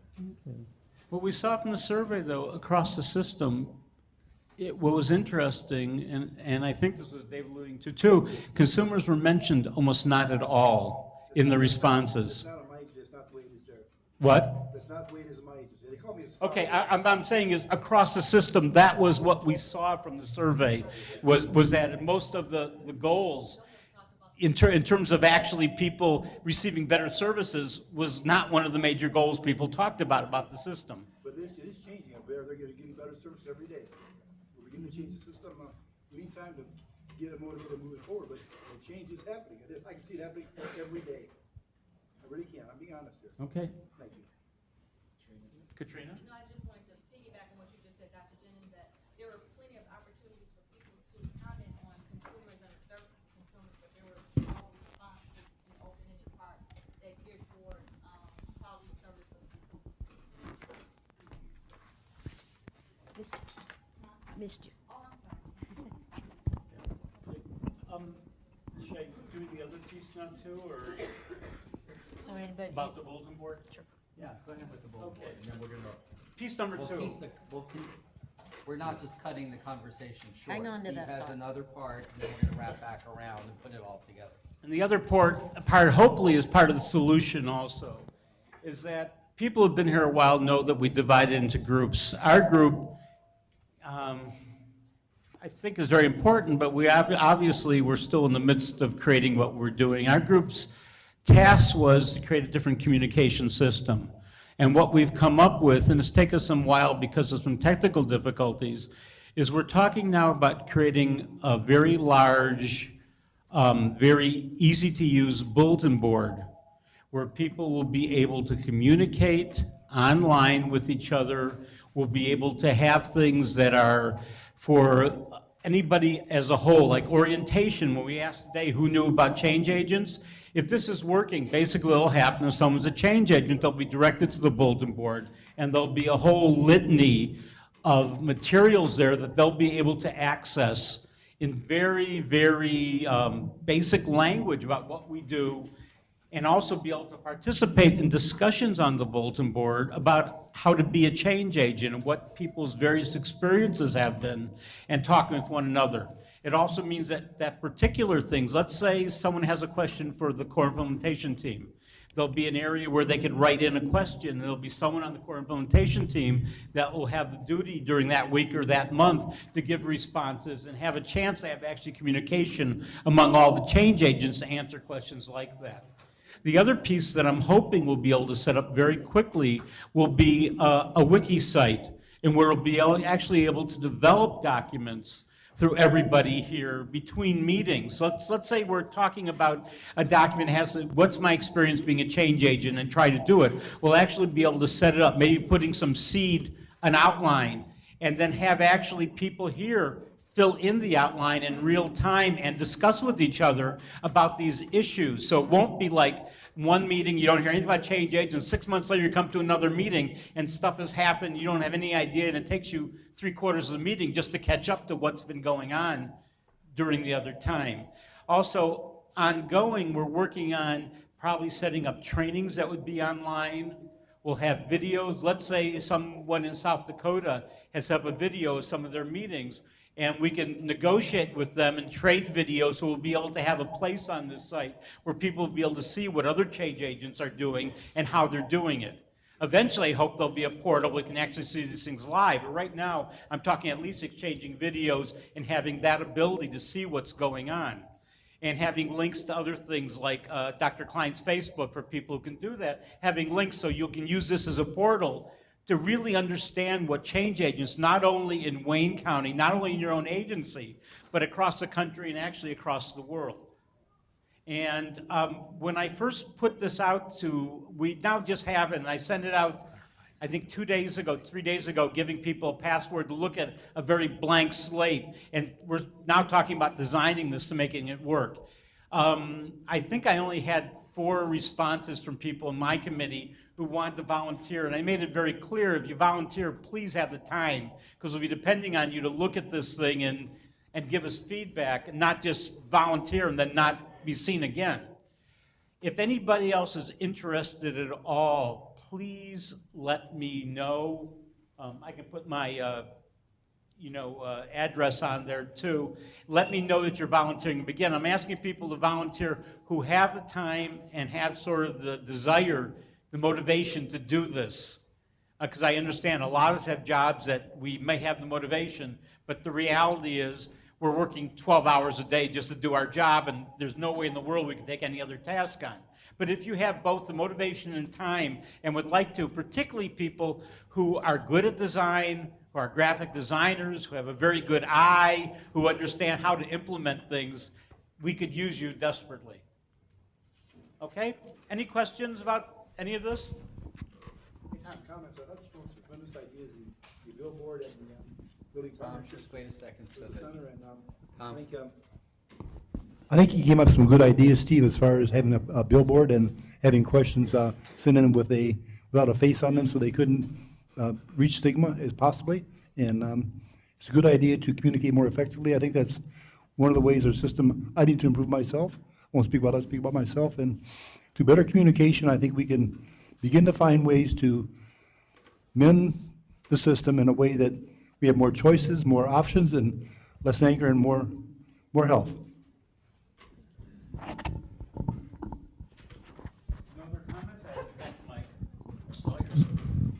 Round of applause for Steve. I was so smiling at how nice a job Steve did with this presentation just now. I mean, because we met Steve, 7 years ago or some ungodly long time ago in this very room. And it's just wonderful to see you in a leadership role helping this to happen. So it's a treat. Just since the Facebook thing was mentioned, let me just say a little word. We do have a Facebook group for change agents all across the country. If you want to tap into it, you go to Facebook, and you obviously have to be a Facebook member. Facebook, and the name of the group is Change Agent Connection. So you just type in groups, Change Agent Connection. We have made it the kind of group where you say you're interested and then we open the door for you. But we've had to put a little bit of a screen door up because we had people trying to join the group who wanted to do naughty things. So, so we put the screen door up. No, not that. It's like naughty, naughty. They just wanted to come in and do chart audits. No. That's what we mean. That was not a chart audit I saw. So if you go knock on the door, we'll open it up for you. Okay. So. If you're unfamiliar with Facebook and you're interested in how doing that, Facebook makes it incredibly easy for you to join because that's their whole purpose on the planet. So just Google on Facebook and then walk yourself through the instructions to join. Word of caution, only put up there anything you're willing for Facebook to own for the rest of your life. So if you put pictures up there, if you put anything, the thing you're signing in the user agreement is that they just took that over.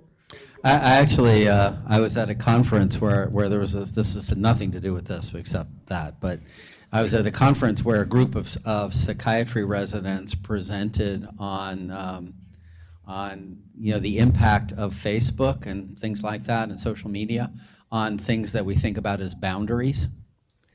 in terms of professional boundaries and all the issues now about boundary violations where people, anyway, this one of the residents, had the guts to like post this picture of himself from when he was like 19 years old in a goofy party hat looking completely stoned. And he said, this is up on Facebook somewhere and my patients can go find it. And when they do, and they, hey, look, you look like a cool guy, What is it that you say? So anyway, it's kind of funny. So I wanted to pick up, I want to spend a little time having a conversation about the survey results and the communication process and having us all think together.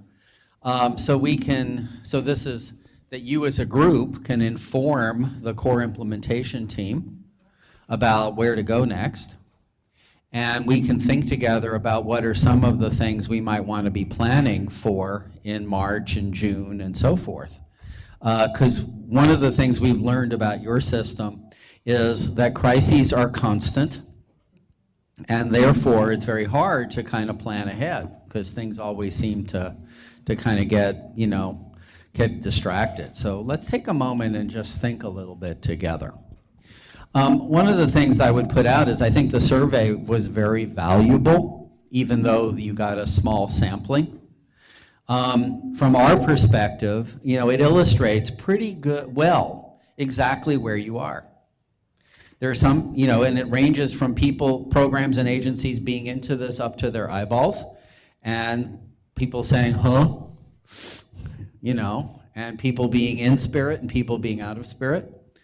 And it also illustrates how hard it is for you as a system to actually be able to talk to the entire system in both directions, which is, a part of the whole process of transformation. I mean, how can you transform a system if you don't have a universal way of having all the programs be in conversation back and forth about what's going on?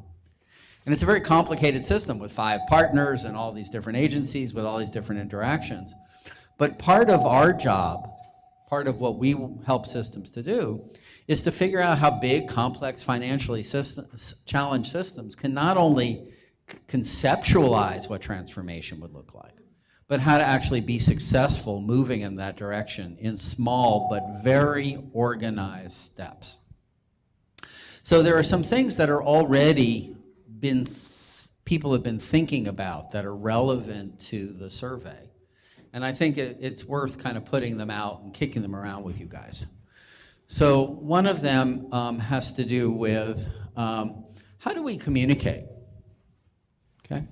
So question 1, is there a universal message that everybody knows about participating in a process for the right reasons to become more welcoming, recovery-oriented, co-occurring capable? Okay. Is there that? And so one of the things that we talked about is the idea that it would be helpful to have this recommitment letter from all the 5 partner leaders. And so this is being worked on. Another thing that's been talked about is what are some of the more powerful and consistent ways that systems communicate with everybody? Okay? And one of the ways systems do that is they put language into contracts. So that's something to think about. Now, of course, one of the problems with that is the minute you put language into contracts, everybody feels like they're being clubbed to death. And then if you put language into contracts, how does anybody know what's going on other than coming around and doing these audits that make everybody feel bad? So I'm just putting a concept out here because this is something that's been in conversation. All the things we're doing about quality improvement partnerships and the right spirit and doing things for the right reasons are things that we work with systems on helping the systems put into play. So imagine that you had language in the contract that was there. It wasn't harsh, it was soft, and it was in the partnership spirit. Okay, we've written this for other systems. Hi there, provider. Your friendly funder wants to welcome you in this contract into a quality improvement partnership. And the job of being in this partnership is to work together with us to deliver progressively more inspired services to the people and families we're trying to help. And there's a number of different things that we're all working on together that are part of that process, one of which is working on welcoming and co-occurring capability. And here are the things that we're going to put out in front of you that are indicators that you're being a cool partner. Okay? Now, it's hard to imagine writing that in contracts. I know that doesn't sound right. But, I mean, the state of South Dakota has actually done stuff like this. And then you ask people to do things like, you know, here's what we agree. We agree to make an announcement that we're moving in this direction, tell our staff, have a quality improvement team that's representative for all of our programs, use a self-assessment tool, have an improvement plan. You don't have to make it very powerful that you have to be perfect and you have to score high. All that you're being asked to do is to be at the table as a partner and to do some successful steps in the partnership. Very soft, very small, but it becomes a piece of communication. So the next thing I'm going to say is, well, how would you find out if people are doing it or not? And of course, I know what everybody knows how to do in Michigan. He said, we'll audit you. We'll send out some guy with a machine gun who'll stand over you and say, did you check that box? Okay? So this is another thing that systems do, which is very radical. And say, well, and you put it in the contract. You say, so here's how we're going to find out how you're doing. Okay? And all that we need you to do is to show up and be in a conversation. We're going to send very cool people from our quality improvement core implementation team, like David or Katrina, and they're going to go out and visit your program. And their job is to sit with you and have a conversation and collect information, kind of like what was on the program survey, about how you're doing. And if you sit and have that conversation, you get a big round of applause. Okay? Now, the thing that I want, I mean, all of this is in the spirit of what we've been doing in the initiative. What I'm describing is how you take something like that in spirit and translate it into a way of doing business in a system that gets embedded into contract and so that the communication itself is routine. It's part of the routine energy of the system, but it's done in a very different way.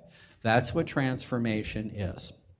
Okay, there's one other component of this that's relevant I just want to put out there. Okay, so one of the issues is, issue one, is in order for any initiative to be transforming, it has to stop being an initiative. Okay? So, you know, think about all the things we do routinely that are no longer initiatives. Like if you said, gee, we're going to transform the system by learning how to bill third-party payers. Okay? No, we do that all the time. Okay? So the initiative has to move into something that's part of a routine part of the system, and that holds all of this activity across all of the programs and partners. This is what I mentioned right at the beginning of the day when we had a conversation about putting this not as a separate thing, but under the umbrella of the thing called the Quality Improvement Steering Committee, which is a formal piece of structure in all of Detroit, Wayne County, and it organizes stuff for all 5 partners. It's consistent, and it's led by Dr. Reed. And if you know Dr. Reed at all, and I'm sure you do, when Dr. Reed sets her mind about to do something, it sure as heck manages to get done. So you having it in a place with a person and a structure that can actually make it part of routine business, okay? And so this is on the table. And here's the second thing that's related to this. Steve commented on this in the survey. This is what we find. Okay? This is an initiative among many. So on Monday, it's the co-occurring initiative. Tuesday, it's the peer recovery initiative. Wednesday, it's the trauma-informed initiative. Thursday, it's the cultural competency initiative. And then Friday is the big deal, the primary health, behavioral health initiative. And what we would say is all of these are quality improvement processes that are about helping complex people have happy lives. Rather than have all these different initiatives, let's work with our partners to try to help them fold this in together, and then think about how to put that into our communication and our language and our process. Okay, so I'll stop. Did you want to add anything? Do I say? Okay. And just hear what people would think about things like this. Oh, I forgot one thing. One of the things we were thinking about is if we're going to take this up to the next level of communication about it, at some point we would want to have a very deep and rich conversation, not just with change agents and core implementation team people, but with all of the people who are running agencies and programs across the whole system. And so some of you may remember back when, maybe a year into change agenthood, we had a big meeting somewhere, and all the CEOs showed up, and 5 or 6 of you who were like these incredibly brave people, like Stacy and Steve, you know, and did you do that? Yeah. And who else? Hattie, were you? I mean, the 6 group leaders, I think it was. Anyway, they got up in front and said, here's why I'm a change agent. Huh? Cheryl, yeah. And people got up in front and said, you know, here's why, you know, I'm a change agent. We had a little bit of a conversation. But it was just the 6 of them or 5 of them or whoever got up and did. So one of the things that we would be thinking about now is, in the spirit of this communication, is to set up a special change agent day where we invite the CEOs to sit with the whole group and we walk through some process with all of you together that's not about lecturing at people, but building the partnership and expanding the conversation. And we could plan that for March or June or whatever if y'all think it's a good idea in the spirit of what we're talking about. We just did this in Missouri, and we actually put together one of our little quality improvement case exercises for CEOs to be sitting. We actually had some state folks and local folks and CEO folks and change agent folks and consumers and everybody sitting around the table doing this partnership exercise together. It was pretty interesting. So that's the other thing I was thinking. So opening up for comments and discussion. So everybody should have a piece of paper that looks like this, says clinical coaching series on it. Okay. Completely move your brains over to this exercise, okay? Now, as we mentioned when we started the day, is that some of you guys had an experience last time of participating in a group coaching exercise. And some of you got to role play, some clinicians doing a team interview, some of you got to role play some customers of your service, a social welfare person, and then somebody played an uncle of the little girl who was coming in. And we had a big old audience of people who were, yes, thank you very much, Cheryl. You did a fabulous job. And then there was a big old audience who was thinking about what they were watching in this group interview and kind of, you know, chiming in from the sidelines. And then I got to be everybody's hands-on coach. Like as you were trying to interview in sequence, I would come up and whisper really obnoxious things in your ear about what to do next when you got stuck. And it's a great learning experience because what it does is it puts you as a participant in the role play kind of in the hot seat. You really do actually have to think, and you have to think out loud. And the way that the exercise was designed for last time is that it's powerful enough in the way that the young woman's story is written that it draws you into it kind of emotionally. And so there's a little piece of emotional learning. Okay, so we wanted to listen to what you guys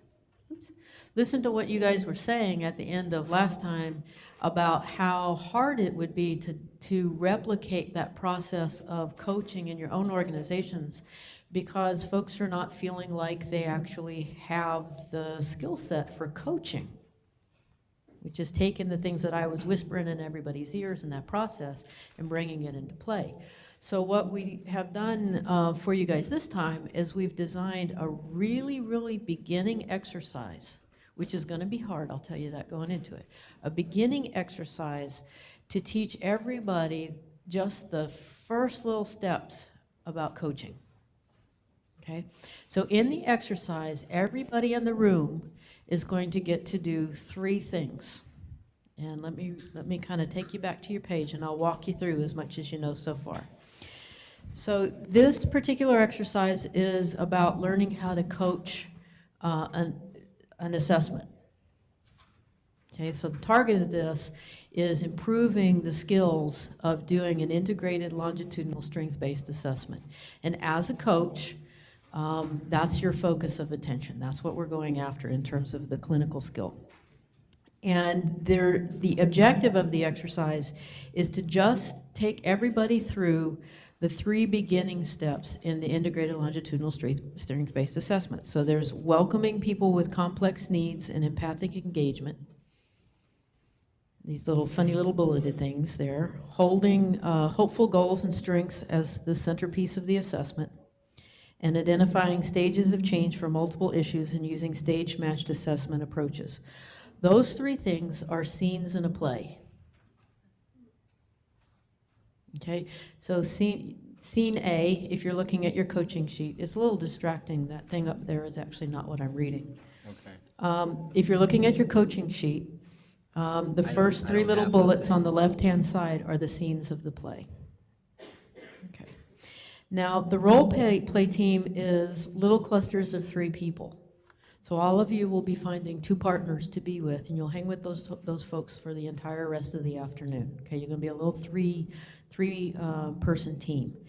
And during the course of all of the scenes, each of you will have an opportunity to play the 3 roles that are in the little bullet points there. The 3 roles are a person who is coming to a behavioral health clinic seeking something, which we lovingly call the seeker. So each one of you will be a seeker. The next role that you will play is a frontline clinician who will sit with a person and begin the ILSA assessment, the Integrated Longitudinal Strength-Based Assessment process. You will be playing the role of the frontliner. Okay, so we have a seeker and a frontliner. And then the third role is the role of a coach for the frontliner, lovingly called the coach. Okay. Now, what we're going to do once you get yourselves organized into your three team is we want each of you to grab a chair. And what you want to wind up doing is having 2 chairs kind of sitting conversational style. And then the coach person is going to stand right beside the frontliner during the whole scene. Okay, so we want you, this is your setup. 2 chairs, a seeker in 1 chair, a frontliner another, and a coach right beside the frontliner. Okay, got that picture? Okay. Now what we're going to do is we're going to start very logically with scene A. First scene. And that first scene is going to be about welcoming people with complex needs and empathic engagement. Now, when we're ready to start scene A, we will give you your roles and your parts. So every coach for scene A will have a coaching card. Like, here's what I'm supposed to be doing as the coach to help my frontliner. Every seeker will have their role. And it's kind of scripted out, and you read it, and you become that role for scene A. Okay? And there's 1 seeker role that everybody will be using. Yeah, there's only 1 seeker for all 3 groups. Universal seeker, exactly. Universal seeker. Who happens to be male. So if you're a female person. Okay, Let's don't, get ready. we don't need to be confused by Are we gender. sure? Okay. So, so what we'll do is that we'll coach through to the end of scene A. And when the coaches feel like the scene is over, because they've satisfied all of the things on the coaching card, then we will move on as a group to scene B. Scene B is about the second one, holding hopeful goals and strengths as the centerpiece of the assessment. Do the same thing. We'll pass the roles out. We'll have a coaching card for scene B. We'll do that through to the end, and then we'll do scene 3. Okay? So you're acting these roles out to each other inside your little 3-person group. Okay, is that clear enough to get started and grab chairs and find two buddies and get yourselves, okay? Now, and just to reinforce, if you are the seeker in A, you will be the frontliner or coach in B, and then whatever you have left over. So everybody's going to be all three things. We'll help you with this when we're done with A. Okay, so Yeah. 2 people, 3 people, grab a chair, find yourself a place, get yourself in little triads.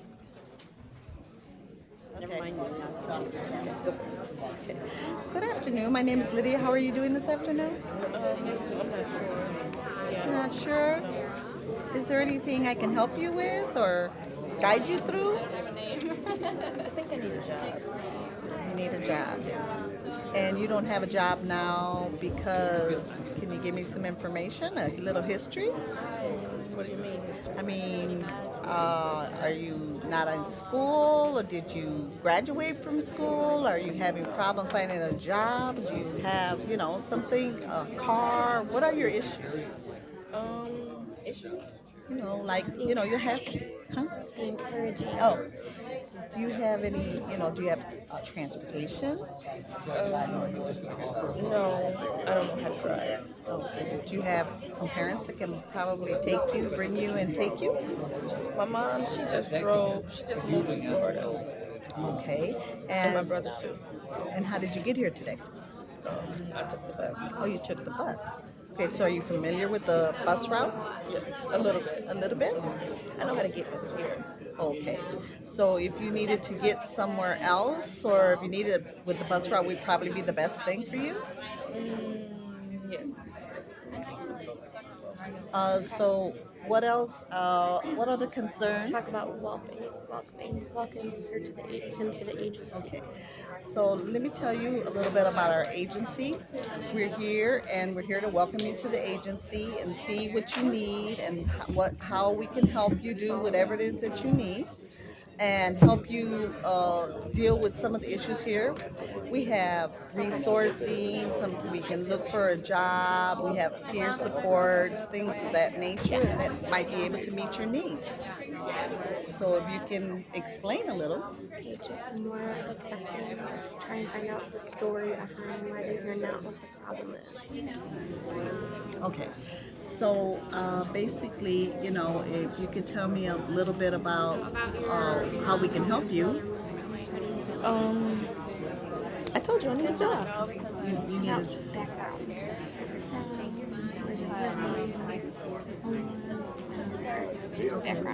Okay, so could you tell me a little bit about yourself? I'm 20. I live in a room in a house, just one room in a house. My mama and my brother, they used to live down the street from me, but then they moved to Florida because they didn't want to be in the cold anymore. And that's all. Okay, so you need a job, and you know the bus route, and you need to find some source of income, is what I'm getting from this. Don't focus on the problem, just walking into the agency, make them feel comfortable, and encourage them. Strengths, think of strength-based. Okay, so we're here and we have all these services available here, and we can try to help you do what you need to do and get it going, and help you what you need to make you functional. Okay, and we can try to find a job for you and try to find a peer support that could probably help you and do some of those things. Is that something you're interested in? Yes. Alrighty. So, where do you want to start with? Do you want to start with looking for jobs, or meeting someone that can support you, or Not problem solving. They want you to focus on just the initial getting information and being encouraging. They don't want you to try and solve the problem yet. Okay. Okay. So then we have other trainings. We have youth programs that are available for the youth up to 21, and so there's a lot of job opportunities here. And they're usually seasonal, but we can actually give you, you know, the opportunity to be involved in some of those programs. Let's see what else. We have a therapist here if you feel you need, you know, some support. And we would be more than happy to help you get started whenever you're ready to get started. Try to get them more engaged, ask more questions, find out more information about their family. About the family? Why he needs a job, background, what is more money here for, what is he looking for. Okay. So if you could tell me a little bit more about what you're looking for, what you need, how, you know, how we can get that going, a little bit more of your history, you know, what you're good at. What I'm good at, well, before my mom moved away, I used to help her a lot around the house. Okay. Have you ever worked? No, And just help my mom. okay. Did you graduate? I graduated, but I was living in another place when I graduated. In a place where they put me and they gave me medicine and stuff like that. Okay. So tell me about that. Well, sometimes I hear voices sometimes. So my mom put me in this hospital place where they gave me medicine to make the voices stop. Okay. And are you still taking that medication? I don't really like it. And Sometimes. why don't you like it? I don't like the way it makes me feel. Okay. And have you seen your doctor and told him this? It's been a long time since I saw it. Are you hearing voices now? Are you hearing voices now? Yes. Yes. So do you think you need to probably see a doctor? What do the voices say? What are the voices saying? Right now, they're telling me I should probably get up and run. Because you might try and put me back in the hospital. So it's telling you to run? Yes. And do you think that's something that's really going to happen, or is just the Encouraged that they're safe here. We're not going to take them away. We're here to help you. Okay. So Encourage. okay, so here, you know, you're here with us, and we're here to help you. We're not here to make things worse for you. We're trying to get you to, you know, get you some help and help you complete your goals and see what you want to do. Brett, turn the mics back on. Okay, everybody, take a break. It's hard. I know. It's like you just All right, go and find so out what the problem is. let me have your attention. That is hard. Let me have your attention. Because you know, it would have been better off if I would have had like our actual assessment. Right. Right.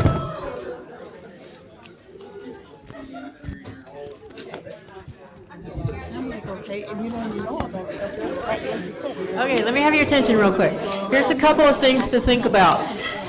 Gang, listen up. Okay, here's some things to think about.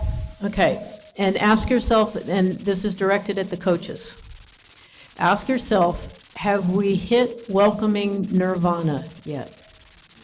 Okay, are you feeling like these two folks actually have a reasonable enough connection that the person feels like the person they're talking to actually is relating to them and is listening to what's going on?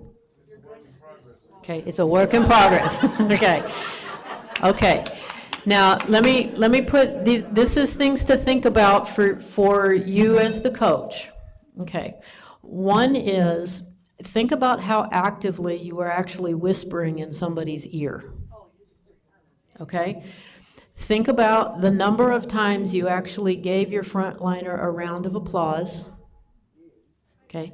And think about the strategy that you use to gracefully, tactfully, and helpfully redirect your frontliner when they were off track a little bit. Okay, those are coaching skills. Okay, now here's something to think about in terms of technique.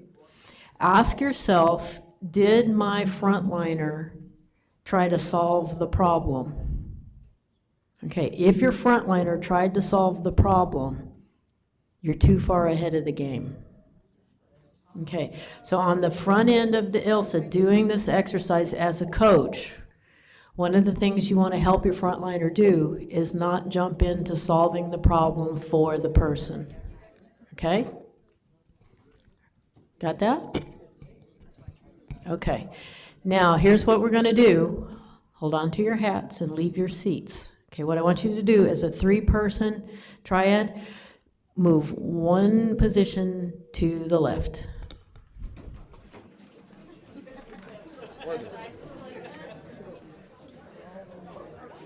Okay. So this is for the frontliner. Okay, all the frontliner, raise your hand if you're playing the frontliner. Okay, this is for the frontliner. I'm going to read you the coaching card for your coach, and you're going to give your coach feedback. Okay, so here's the coaching card. Scene B, which is the scene we just completed. The purpose of Scene B was holding hopeful goals and strengths as a centerpiece of assessment. The coach's job was to keep you on track with that and not let you drift or get distracted from that purpose. Okay? Now here's some suggestions that your coach had on the coach card. Build on the experience that took place in Scene A, so you pick up right where you left off and don't start over, and help the frontliner continue to explore the basic request of the seeker. Okay? Then help the frontliner delve into the meaning of the request as it relates to the seeker's happiness. Okay? All right. Help the frontliner find a period of time when the seeker did well in relationship to his goal. When did that period start? What did the seeker do right to make it happen? What was the seeker experiencing during this time? What skills were used and what supports were needed, etc. And when and why did that period not continue? For example, what caused it to fall apart? Okay. Ask yourself if the frontliner, this is a coaching instruction, ask yourself if the frontliner is understanding and reinforcing the seeker's strengths. If yes, give him or her a round of applause. If not, gently redirect the frontliner. Okay? Here's the next thing. Do not let the scene end until you feel satisfied that the frontliner and the seeker have made a strong connection around the seeker's vision of a happy life and a period of strength. Okay. Don't let the frontliner drift or get distracted from the purpose. If he or she does, get them back on track with the hopeful goals and a period of strength. Remember to be patient, but do intervene when you have a thought or you notice something. You are the coach after all. Okay? So, frontliners, talk to your coaches for just a minute and give them a little feedback.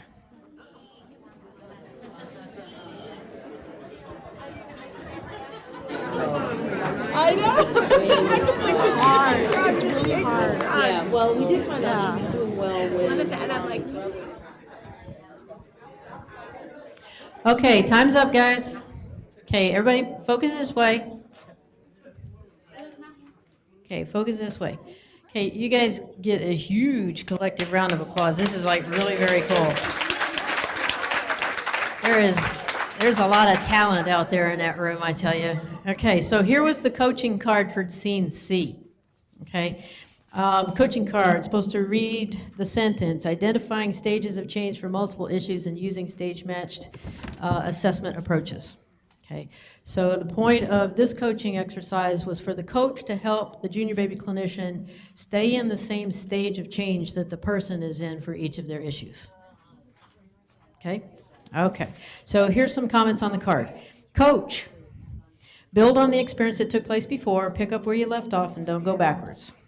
Help the frontliner identify at least 2 major issues going on in the seeker's life that get in the way of the seeker's goals and happiness. Okay, everybody get at least 2 issues? Good job. Okay, then help the frontliner ask questions of the seeker that reveal the seeker's stage of change related to his major goal and to each of the issues that were discovered. Okay, so clearly having the junior baby clinician be able to say, oh, for that issue, I think that person is in. Okay? Ask yourself if the frontliner is hearing and responding to what the seeker is saying and doing it in a way that matches the seeker's stage of change for that issue. If yes, give him a round of applause. Woo!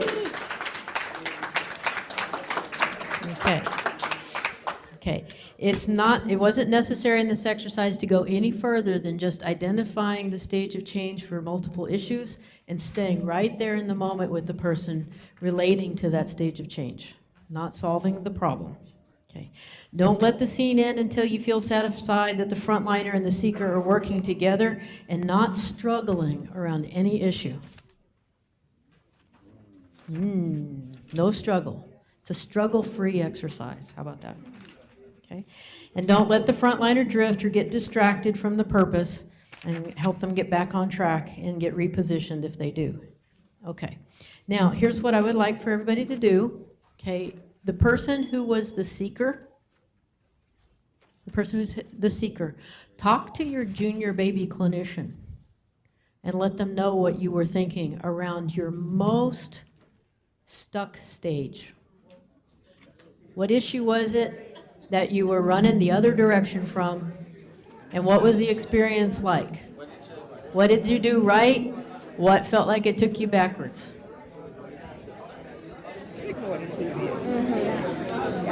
I think it did say on there, on the one that I just had, that if you had more money, you'd drink more beer. Once the medications work. Yeah, maybe then you might not want the beer.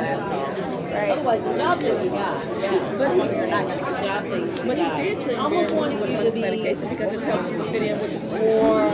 So I guess socialization would be another thing that you have to work on, with helping him to fit in without being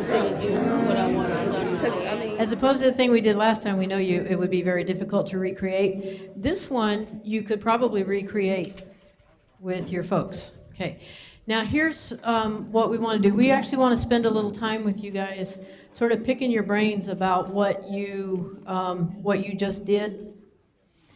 Because what Lorraine has actually put us up to is to design a number of coaching tools for you all.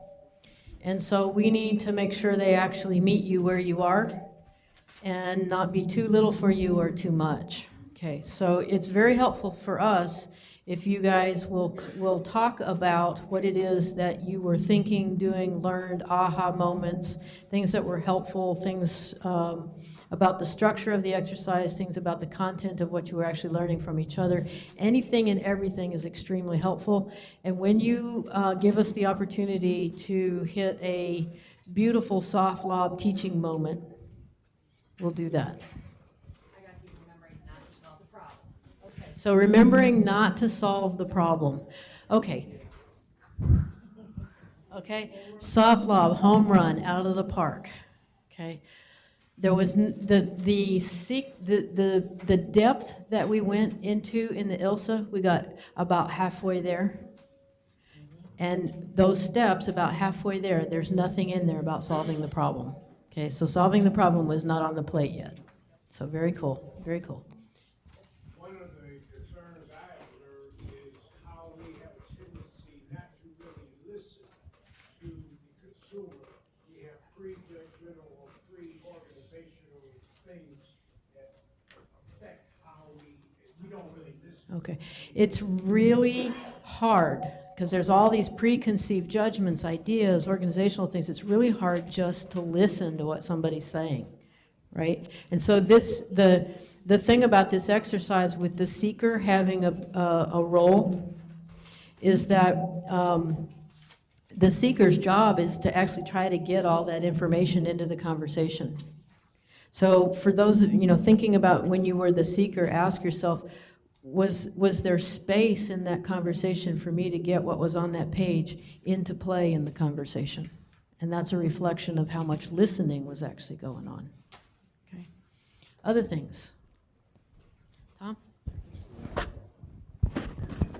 I've never sat with a peer and had a peer discussion because I am a peer. I never did it before, and I for the first time in my life, I realized the comfort that this person gave me by understanding where I was in my recovery process. I was playing a person who was a drunk, and I had a few drinks, so I wanted to get a job, but she was very understanding, she listened well, and I never saw the power of peer support until today from receiving perspective. And I had the uncomfortable job to actually coach my boss or my clinical operations coordinator, and she took it very well, and I felt a sense of exhilaration. She gave me some great feedback, and it was a learning experience I'll never forget. And I hope that the clients can feel as comfortable as I did, because one of the things I'm really interested in doing is preventing clients from going to the hospital in any way we possibly can, to help them feel comfortable enough to say honestly what's on their mind, because there are many tools to recovery. Some of them might entail honesty, diversions, forgiveness, a positive attitude, and a willingness to want to get better. Yeah, this was an interesting corner right here. This was Yeah, you a guys did a unique great group. job. You did a wonderful job together. So I had a particular question I wanted to ask folks, thinking about this. One of the things that's interesting about this is that everybody got to play all three roles. And some of you, went from being the seeker to interviewer. Some of you went from being an interviewer to a seeker. And I was kind of thinking that it might have been interesting, kind of, being on one side and then switching roles and being on the other side and then the other side. And I was interested in kind of what that was like if you, when you went from one to the other, and what you learned. It was still hard. When you're doing a seeker, it's still hard when you have to go back to be the person that's interviewing them. It was not easy. It was like trying to find out the words to actually say. So it's not as easy as you think, it's just because you already know. Yeah. That was So when very you're hard. sitting there, I think what you're saying, let me see if I got this right. When you're the seeker, you're sitting there thinking, God, dummy, it would be so simple for you to say the right things. And then until you're actually in the seat, question, right? thinking. And then I think there's the other direction too, is when you start off as the interviewer, you're thinking, well, this person's kind of weird, They're looking kind of odd, and they're asking all these questions. And when you move into that seat, I mean, do you have a different experience? Just listen, share what you went through, because we're trying to learn that. The thing I found out is that I was much, how should I say this, much more difficult as a seeker than these two people were wonderful, and it was easy when I did it because they were really working this out. But I was someone looking on the ground, was threatening to leave every 20 seconds, And when did you get into role?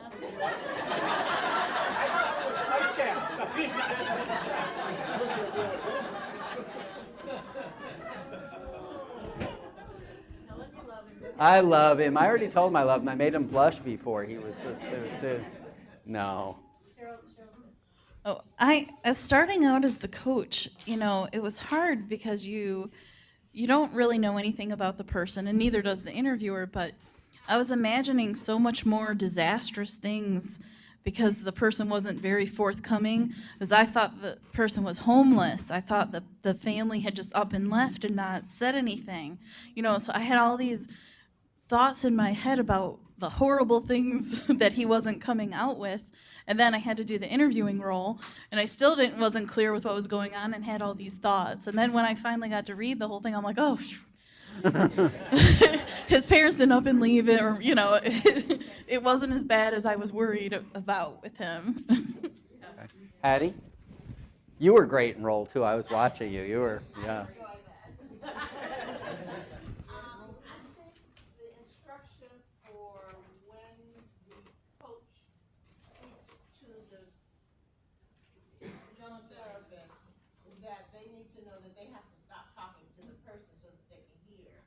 Ooh, oh, that's a good one. Thank you. Yeah. So add listen to the coach card. Because they're trying to talk and you're trying to whisper, so it just kind of makes it a little difficult. Okay, got it. So when coach speaks, stop and listen? Okay. Which is the nice thing about being in a role play, is because, like if you're doing this with a real seeker, it would be much harder to just be quiet for a minute while I coach, Right. I think I was reminded because I was with a couple of young ladies who don't do therapy for a living. I was reminded how hard it was and what it was like in the very beginning when you were first doing this and you're seeing standing there with somebody and you don't know what to say. Yeah. Right. You know, it looks so easy on TV or whatnot. You know, experienced folks do it, but when you actually have to sit there and talk to somebody who's a little smelly and a little crazy acting and this, that, and the other, it's very frightening. Yeah. So, you know, Yeah. you kind of, I would imagine if I was coaching someone like Steve or someone who's, you know, been around the block and kind of used to it, it's going to be a whole different thing than someone who's just out in the field and Right. just getting started. Right, exactly. So how many of you have never done a clinical interview before? Yep, Oh, not a wow. clinic, right, not a peer interview, but a clinical interview. Okay. How many of you who raised your hand that you hadn't done that, how many of you felt like you actually learned something about what the interviewing process is? Still learning, okay. Okay. Now, how many of you feel like that's valuable information for you to know? Okay. Okay.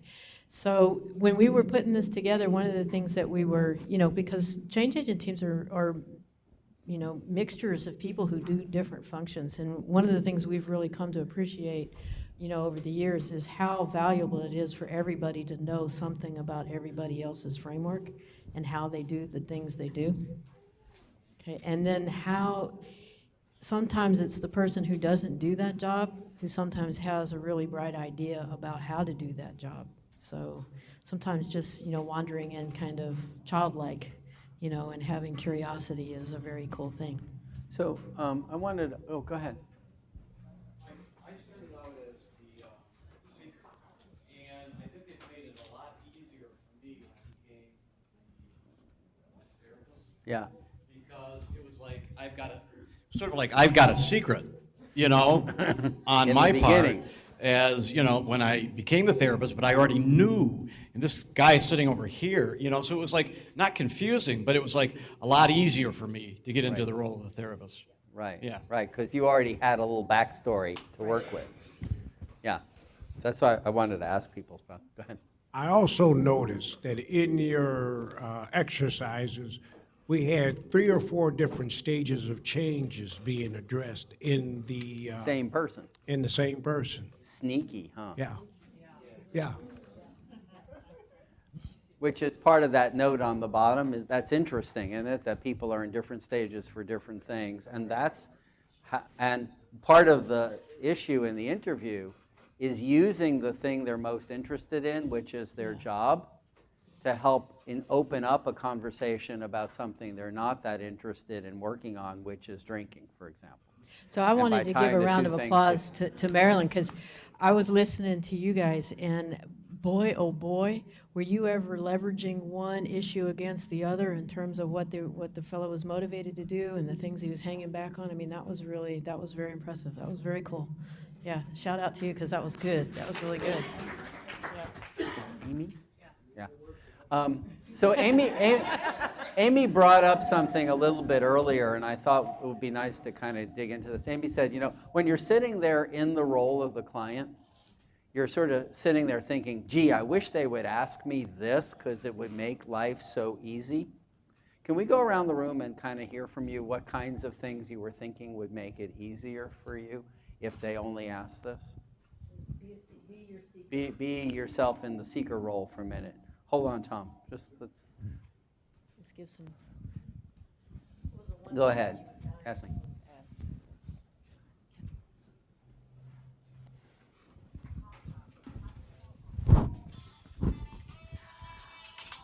I was thinking if she, and Elizabeth did a great job, by the way. She was my person, my therapist. But I was thinking if she just asked me, what did I really want to do right now? How would it look if we could fix it right now? What would that look like? Because I was thinking that I could kind of tell you, and we can kind of go past all this if you just asked me, but I couldn't tell you if you didn't ask me because I'm not supposed to do that. You were doing a great job of not telling without being asked. I was back here watching you. Yeah. What's your name? Charlene was excellent, and I was giving her hell. But she stopped me, you know, nicely, and she says, it seems, what are you willing to work on now? Uh-huh. You know, and what do you need to do? I mean, and it was clear I was in pre-contemplation about my drinking, but I wanted that job.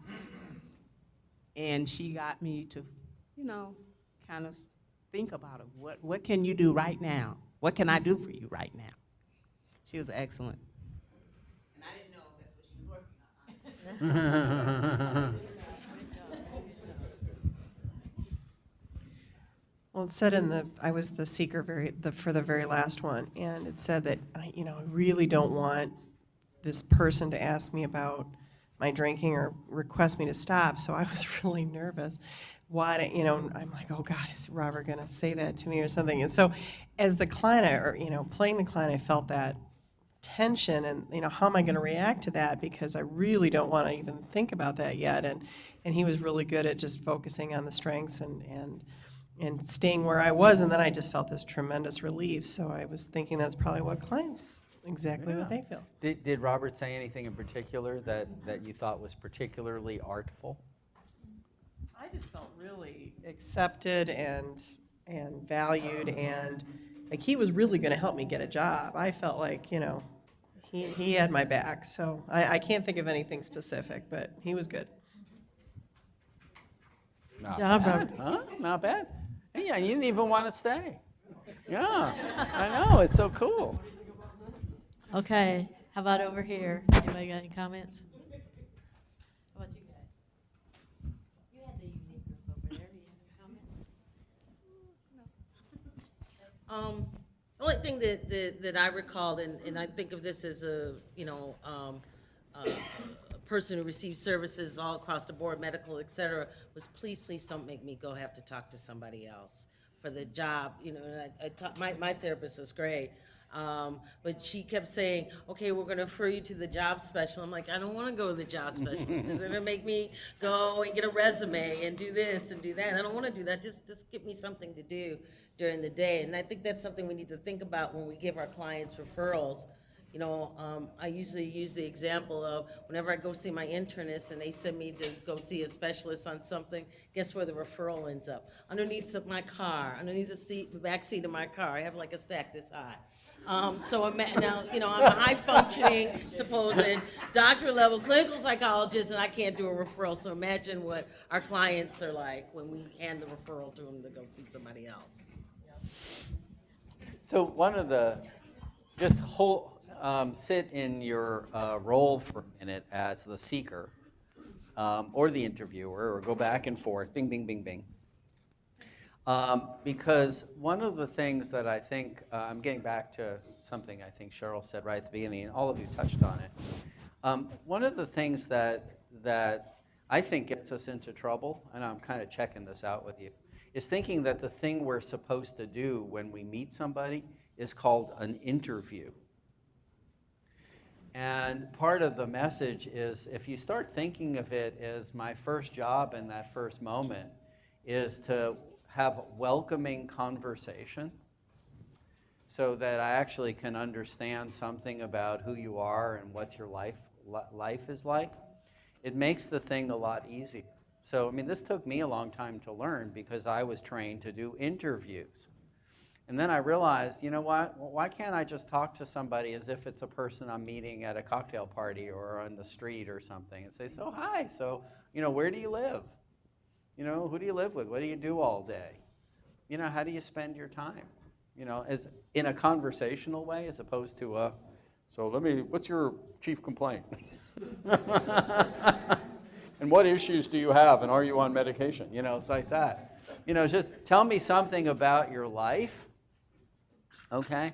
And then people say things, like, well, I don't live with anybody except my dog, or my turtle, or my pet goldfish. And you say, wow, you have a pet goldfish, how long have you had it? What kind of goldfish is it? What's its name? All of that. And you're actually starting the conversation. And you have to be conscious about that, because in many ways we've been taught not to do that. So just putting yourself in role, is this the kind of thing that if you were a seeker might have been helpful, or as an interviewer might have been helpful, or as a coach might have been helpful, to hold this in mind as something to help people at the beginning? Yes, go Go ahead. One of the things I learned was that in being a therapist, I had to be focused on the here and the now, what's going on, because if I started to solve the problem, I was backed away from that, and yet I learned to just slow down a little bit and have a conversation. Just in the last week, I had a guy I was talking to that he needed to go to schools where my head was. He just got out of prison and he's working and he needs to go do whatever he wants to do. And after the third visit, I realized that he had been I knew in the beginning that he'd been selling dope for years. So I asked him the question, what was a good week? And he said $20,000. And the honest to God truth was the $7 or $8.45 job that he has now, all he wants from that is a bundle. He wants, if it takes him 3 years to do it, he'll feel safe. But I thought, oh, no, you got to go to school. You got to support your family. And this taught me just slow down a little bit and get the story rather than creating it. Right. Good point. Excellent. David.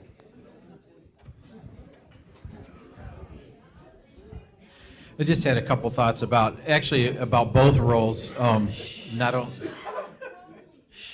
Not only this time, but last time when we did the role play thing. As the seeker or the consumer, whatever, it's real easy to sit there and start thinking, just listen, dummy. Don't you get it? Just listen. You start getting into that because it's like, you're not paying attention to what I'm telling you, but it kind of goes back to what you just said, Ken, and that is, when I am the coach or the therapist, I'm trying, all right, am I doing the right thing instead of getting to know this person, am I doing the right, am I listening and paying attention to what they're telling me instead of am I asking the right questions to get the right answers? Right. Very good point. Amy. Oh, for you? Okay. Yep. Our group was a little different. We had 4 people. So we always had someone who played, we call it the role of Oz. It was the person behind the curtain who was kind of hiding and just wasn't really doing anything except giving everyone a little feedback at the end. So because there were 4 of us, the one role I didn't play was Seeker. But one thing I thought was really, really interesting was that even though everyone was playing the same person with the same problem, every single one of us played it differently. So one person is picking up on the psychiatric symptoms, and the next person is picking up on the family issues, and the third person is picking up on the substance abuse issues. And it just really exemplified the point of, each client, may have a similar presentation, something we've seen before, but everyone's going to be a little bit different and have a little different take and a more serious problem. That's beautiful. Very nice point. Amy? One thing I found is that even though I'm a consumer and I played a little seeker part, and that was kind of easy for me, playing the therapist part was dang hard. That's all I have to say. Try and come up with the words to help them out, because I'm a fixer. That's the problem with me. I'm a fixer. I like to fix things. So that was hard for me, and I'm here coming up with them. I totally didn't even, when I got into it, I totally forgot the stages of change. The stages of change. It wasn't for the coach. It's hard. Trying to not to slow down and realize what they're saying, and not, you're like, that was hard. Panicking about what to say next. Actually, I felt the experience was extremely valuable because I was able to connect and relate with a position I never had in my life before, and I also got to get the experience of what it feels like to be a peer receiver, and it was interactive and educational and connected very well with me, and it taught me that there's plenty of room to learn, and I think it'd be a wonderful interactive process we could use in possibly our day together with our CEO or whoever comes, and if they can understand where we are.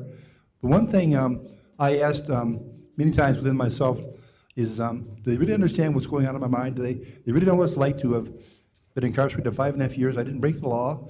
I forgave them, but they really understand what it's like to sleep half your life and As about a 10-year-ago account of taking between 22 and 25,000 tranquilizers, and I asked a psychiatrist who was one of our meetings, on our staff meetings, I said, "Sir, we tried to tell you back then that Thorazine was a bad drug, and he gave me 1,200 milligrams a day. There was times I was crawling on my hands and knees, I couldn't walk."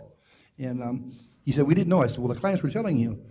And I've tried to make this statement many times that maybe 20, 30 years from now, they'll look back and see that choice is our best voice, and there are ways to reach clients. I've tried very hard to implement that in my recovery process, as well as my initiatives to take the lead in that. And clients can and will be reached. Every client can come back, I believe firmly, that with resiliency, with belief in the client, they can do phenomenal things. I really believe that. It was a great experience.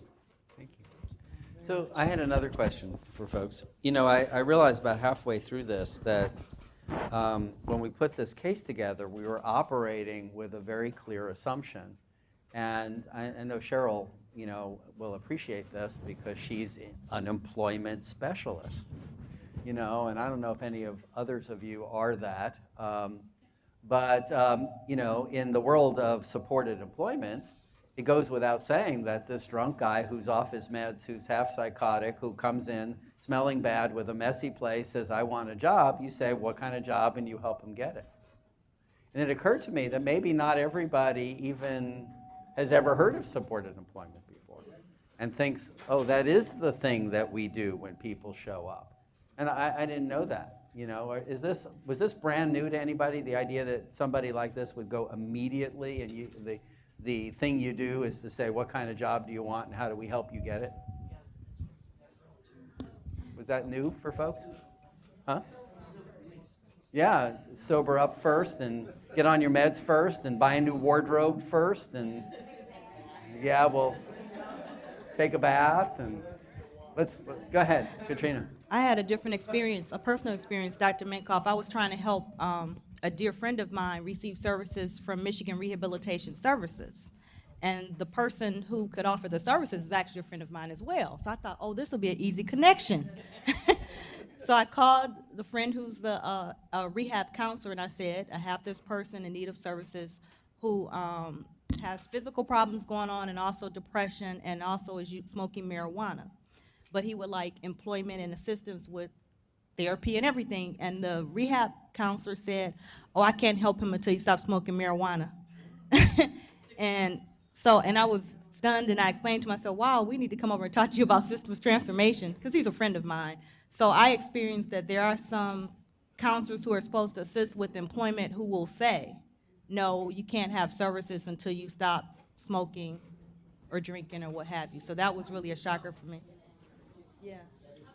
Go ahead. Wait a minute, let's see if we can get you. Can you speak?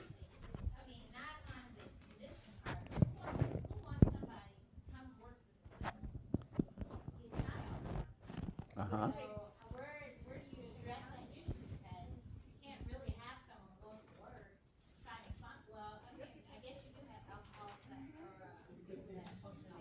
Keep going. Keep going. You're heading there. Keep on talking. So, well, no, but thank you. I mean, thank you for thinking out loud with everyone. You just hit it. You just hit it. You know, because the issue is, first of all, I mean, you know, the vast majority of people in Michigan who work are not sober. Okay. It doesn't mean that they're drunk at work or that they're high at work, but they work at work. Okay, and part of the thing in this particular instance, which is one of the teaching points, is that this man, as much as he was struggling, had a successful period where he had worked. His brother said, if you want to work for me, can you not drink at work? And he said, sure, and he did. He drank later. And he kind of like, how much can I drink at night so I get a nice buzz, right? So I get a nice buzz and I don't wake up unable to work, which there are many people in Michigan who think about that every night. Okay, it's not that unusual, and that's part of the point. And when they work, they do better. Go ahead. I wasn't doing very well with this, but Johnny helped me out because he asked me, could he drink after work? but a fixer. I said, this is what we would do. We'll get you a volunteer position instead of giving him employment, because he was like, I'm not going to stop drinking. So I learned a lot, and I got a little ways to go. Okay, all right. Okay, very cool. Amy's got.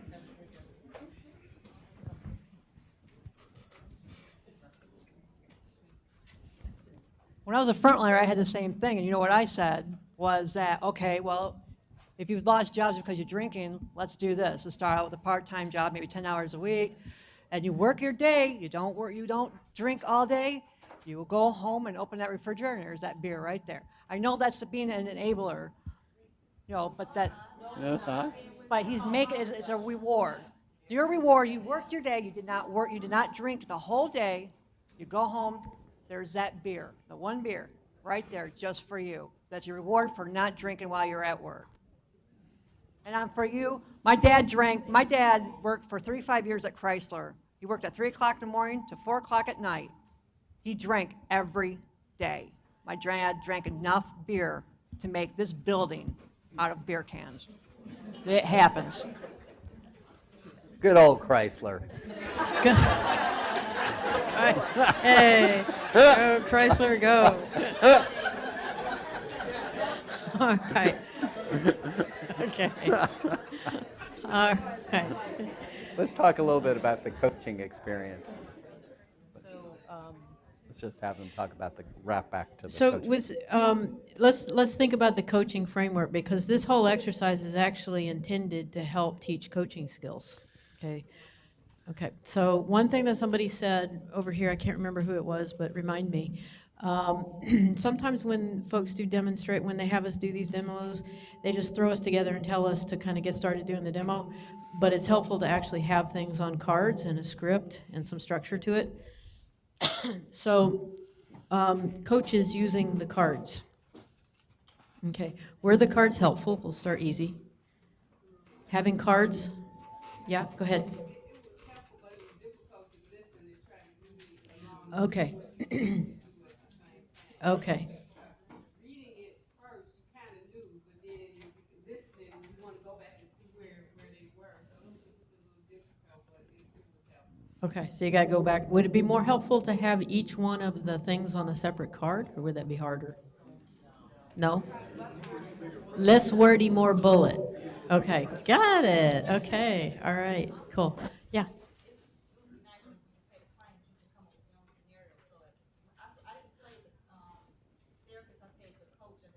Right. And when I was playing the client, all that information to the client, I wish it came up with my own scenario.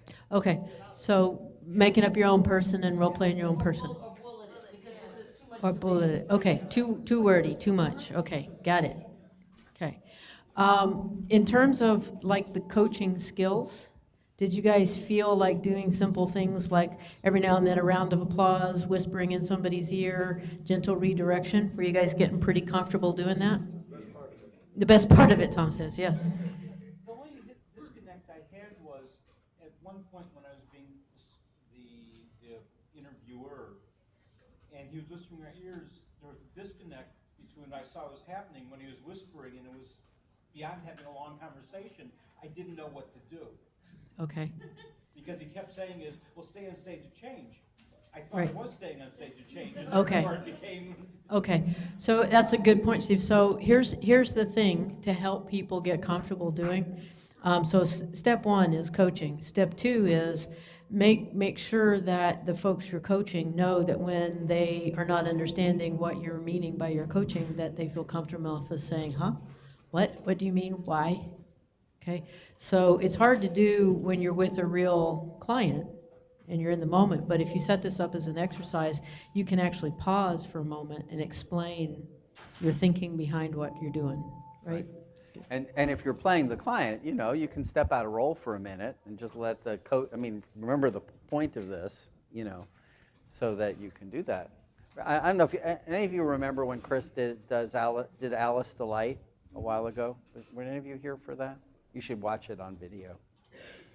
But because Chris has to stay in role while we all talk about what to do next between all of these things. You just sit there.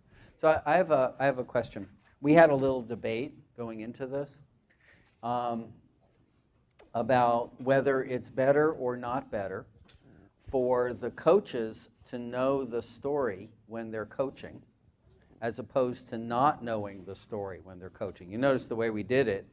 The person, the seeker, always was one piece of the story ahead of everybody else, coach and frontliner. Now, the reason for not having the coach know the story was the concern that then the coach would, the frontliner would be the only odd person out, and the coach would say, hey, here's the deal. Okay? Right. So on the other hand, if the coach knows the story, you have a better idea how to help the frontliner get at it. I mean, that's the tension. No. No, don't like it. Because it doesn't matter. The Right. skill set is still the same. That's right, it's the coaching skill set you're Okay. trying to, yeah. Okay. Yeah.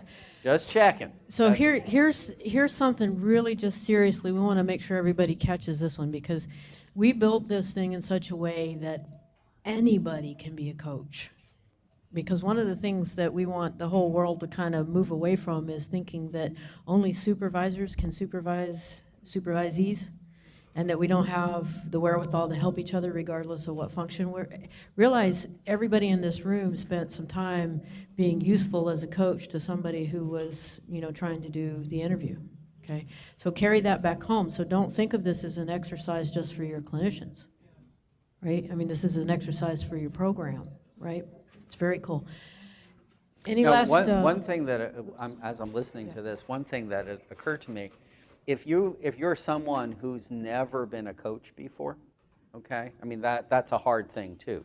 I mean, some people, you could easily tell who are the people who are veteran supervisors, because they jump right in. They and then there are people who are like, can I actually tell anybody else what to, So, but one of the things that may give folks a little bit of traction if you're really junior is to think, well, if I play the seeker before I'm a coach, then I'm going to come feeling like I'm holding a piece of expertise just by having been in the seeker role. I don't know if that's true or not. No? Doesn't matter? Makes no difference. Okay. Yeah. Okay. So, yeah. My being the seeker first was a disadvantage if I had been the coach. Okay. Okay. I was the coach knowing the story, so I could help my analyst or my therapist stay on track. If I didn't know about the other, if I didn't know mom and brothers in Florida, I could have gotten lost myself. Yeah. Yeah. So okay. Okay. So, thank you very much. This is very helpful. We are planning on, off of your feedback from this, constructing the second half of the ILSA. Now that you've done the front half, we actually need to do the back half. Okay. Other things that we have on the table, and we might want to weigh in on these right now. We would like to do something around developing a coaching exercise around developing stage-based treatment plans. Would that be helpful? Yep. Okay. We were also thinking that it might be kind of cool to develop something, since this is becoming kind of an area of interest, is to develop something around being a health coach. Like, how do we actually start helping people with their health issues, even though we're not in the medical or the nursing business? Okay, so Yeah, that's a possibility. That brings up an interesting, story, because we were talking about this earlier. The idea that the primary health, behavioral health integration initiative and the co-occurring mental health and substance initiative really don't have to be held in separate silos, but they can be brought together because they're really very similar processes. First of all, they're all the same people because they all have the overlapping issues. And the idea that all of the programs and all of the people have to develop some competency to address co-occurring issues is part of the framework.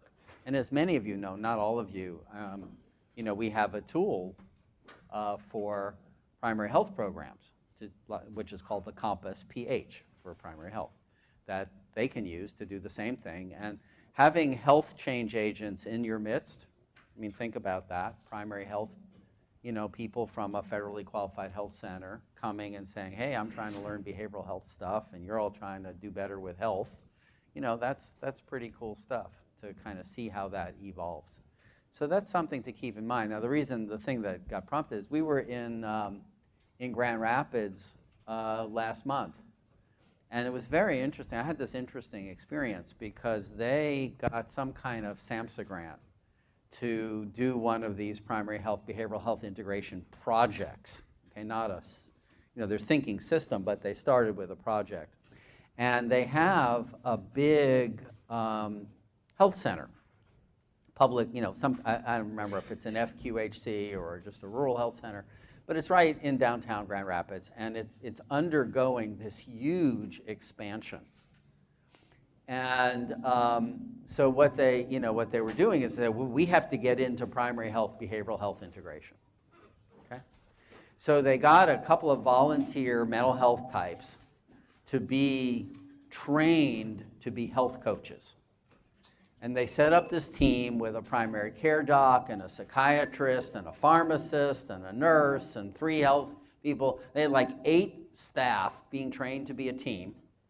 And they've been doing this for like 6 months, and they were all the way up to 15 patients. Okay? So this is not the most cost-effective approach already. But the thing was, this is what happens when you start these things out. You're learning things.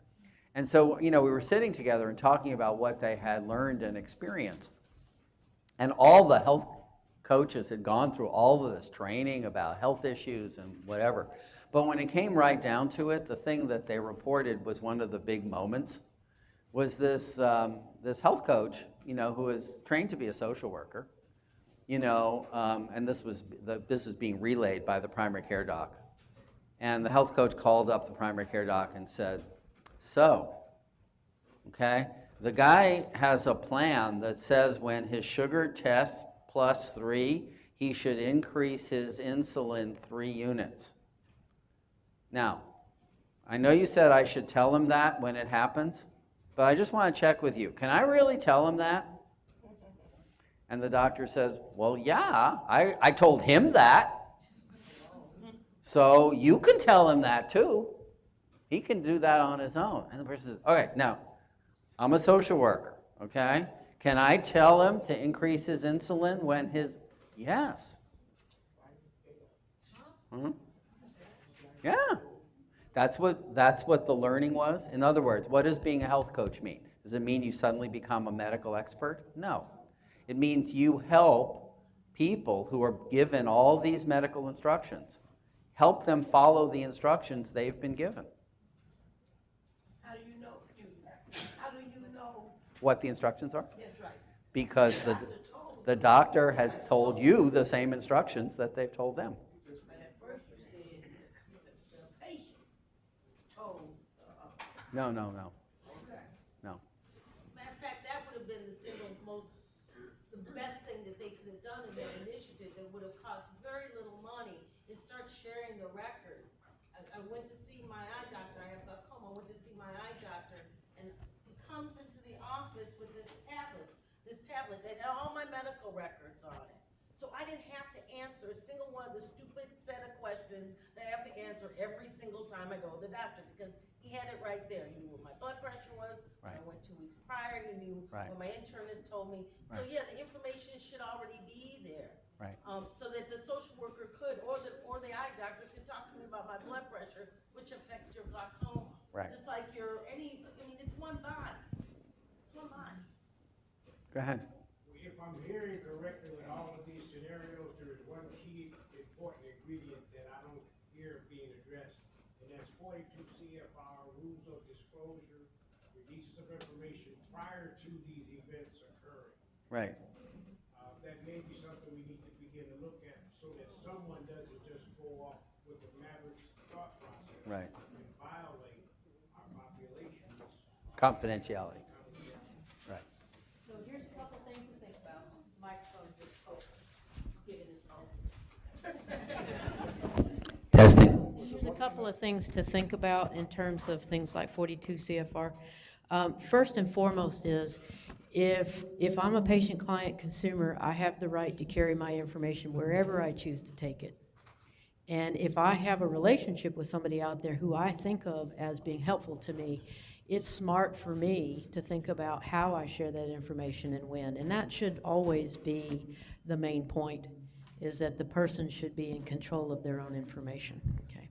Second thing about 42 CFR is that 42 CFR is there to protect the rights and the responsibilities of the people who are inside substance treatment. It's designed specifically for that as a national policy agenda. And so there are many things that happen with folks when they're not in substance treatment. There's lots of information that actually don't pertain to 42 CFR because the transaction is actually not occurring inside a substance treatment center. Again, right, and again, the most important thing is to sit down and really think through, number one, what's the purpose of HIPAA? What's the purpose of 42 CFR? Who is the rightful owner of the information? What is it that we design that helps the people who own the information be able to carry their information with themselves responsibly and use it in a way that they actually see fit? And then how do we wrap our procedure to make that more and more possible for more and more people to actually take advantage of, so that they get a decent conveyance of information and don't get hurt in the process of everybody protecting their anonymity? So here's what I'm thinking, listening to this. You guys have come so far. Okay, first of all, I'm thinking this conversation is exactly why primary health, behavioral health integration is the same process as mental health substance integration. Because it's all about having complex conversations with people who have multiple problems and helping us all know how to help them. The second thing is that the way that the doctor and the health coach work together is not that the health coach, is in Grand Rapids and the doctor is here. They're actually on the same team. The person knows they're on the same team, and they work as an integrated team. And imagine this. Imagine that the world was set up in such a way that when one of your clients saw somebody who was a direct healthcare provider, like a physician, and you were working with them as a counselor or case manager or peer support specialist or whatever, the doctor automatically let you know, with the person's permission, because you were in the position of being helpful, here's what I just suggested to Billy that they do because they're having trouble with their fill-in-the-blank medical problem. And Billy said that he would love it for you to be able to help him with that issue as well, because things get so confusing out there, and he really trusts you. And the doctor gave Billy a piece of paper, and you get the same piece of paper, and there you are. What a concept. Now here's the thing where you've really come a long way. The conversation we were just having about medical stuff, 3 years ago we were having the same conversations about mental health and substance stuff. Really? Can we talk about that on the same team? Really? Can I know that? Yeah. Now it's like, whoa, how normal is that? We do that pretty much all the time. That's where we're trying to go. Because when it comes down to it, it's all about moving ourselves to improve the experience of our customers. Okay, which Stacy was well representing. I like the fact that all of the people I deal with act like they're actually on the same team and they're trying to help me, rather than feeling like somehow I'm the one who's trying to figure out how to put them all together, which is kind of a little bit of hard work. So anyway, in that spirit, thank you everybody for spending the day with us, and we look forward to seeing you all in March.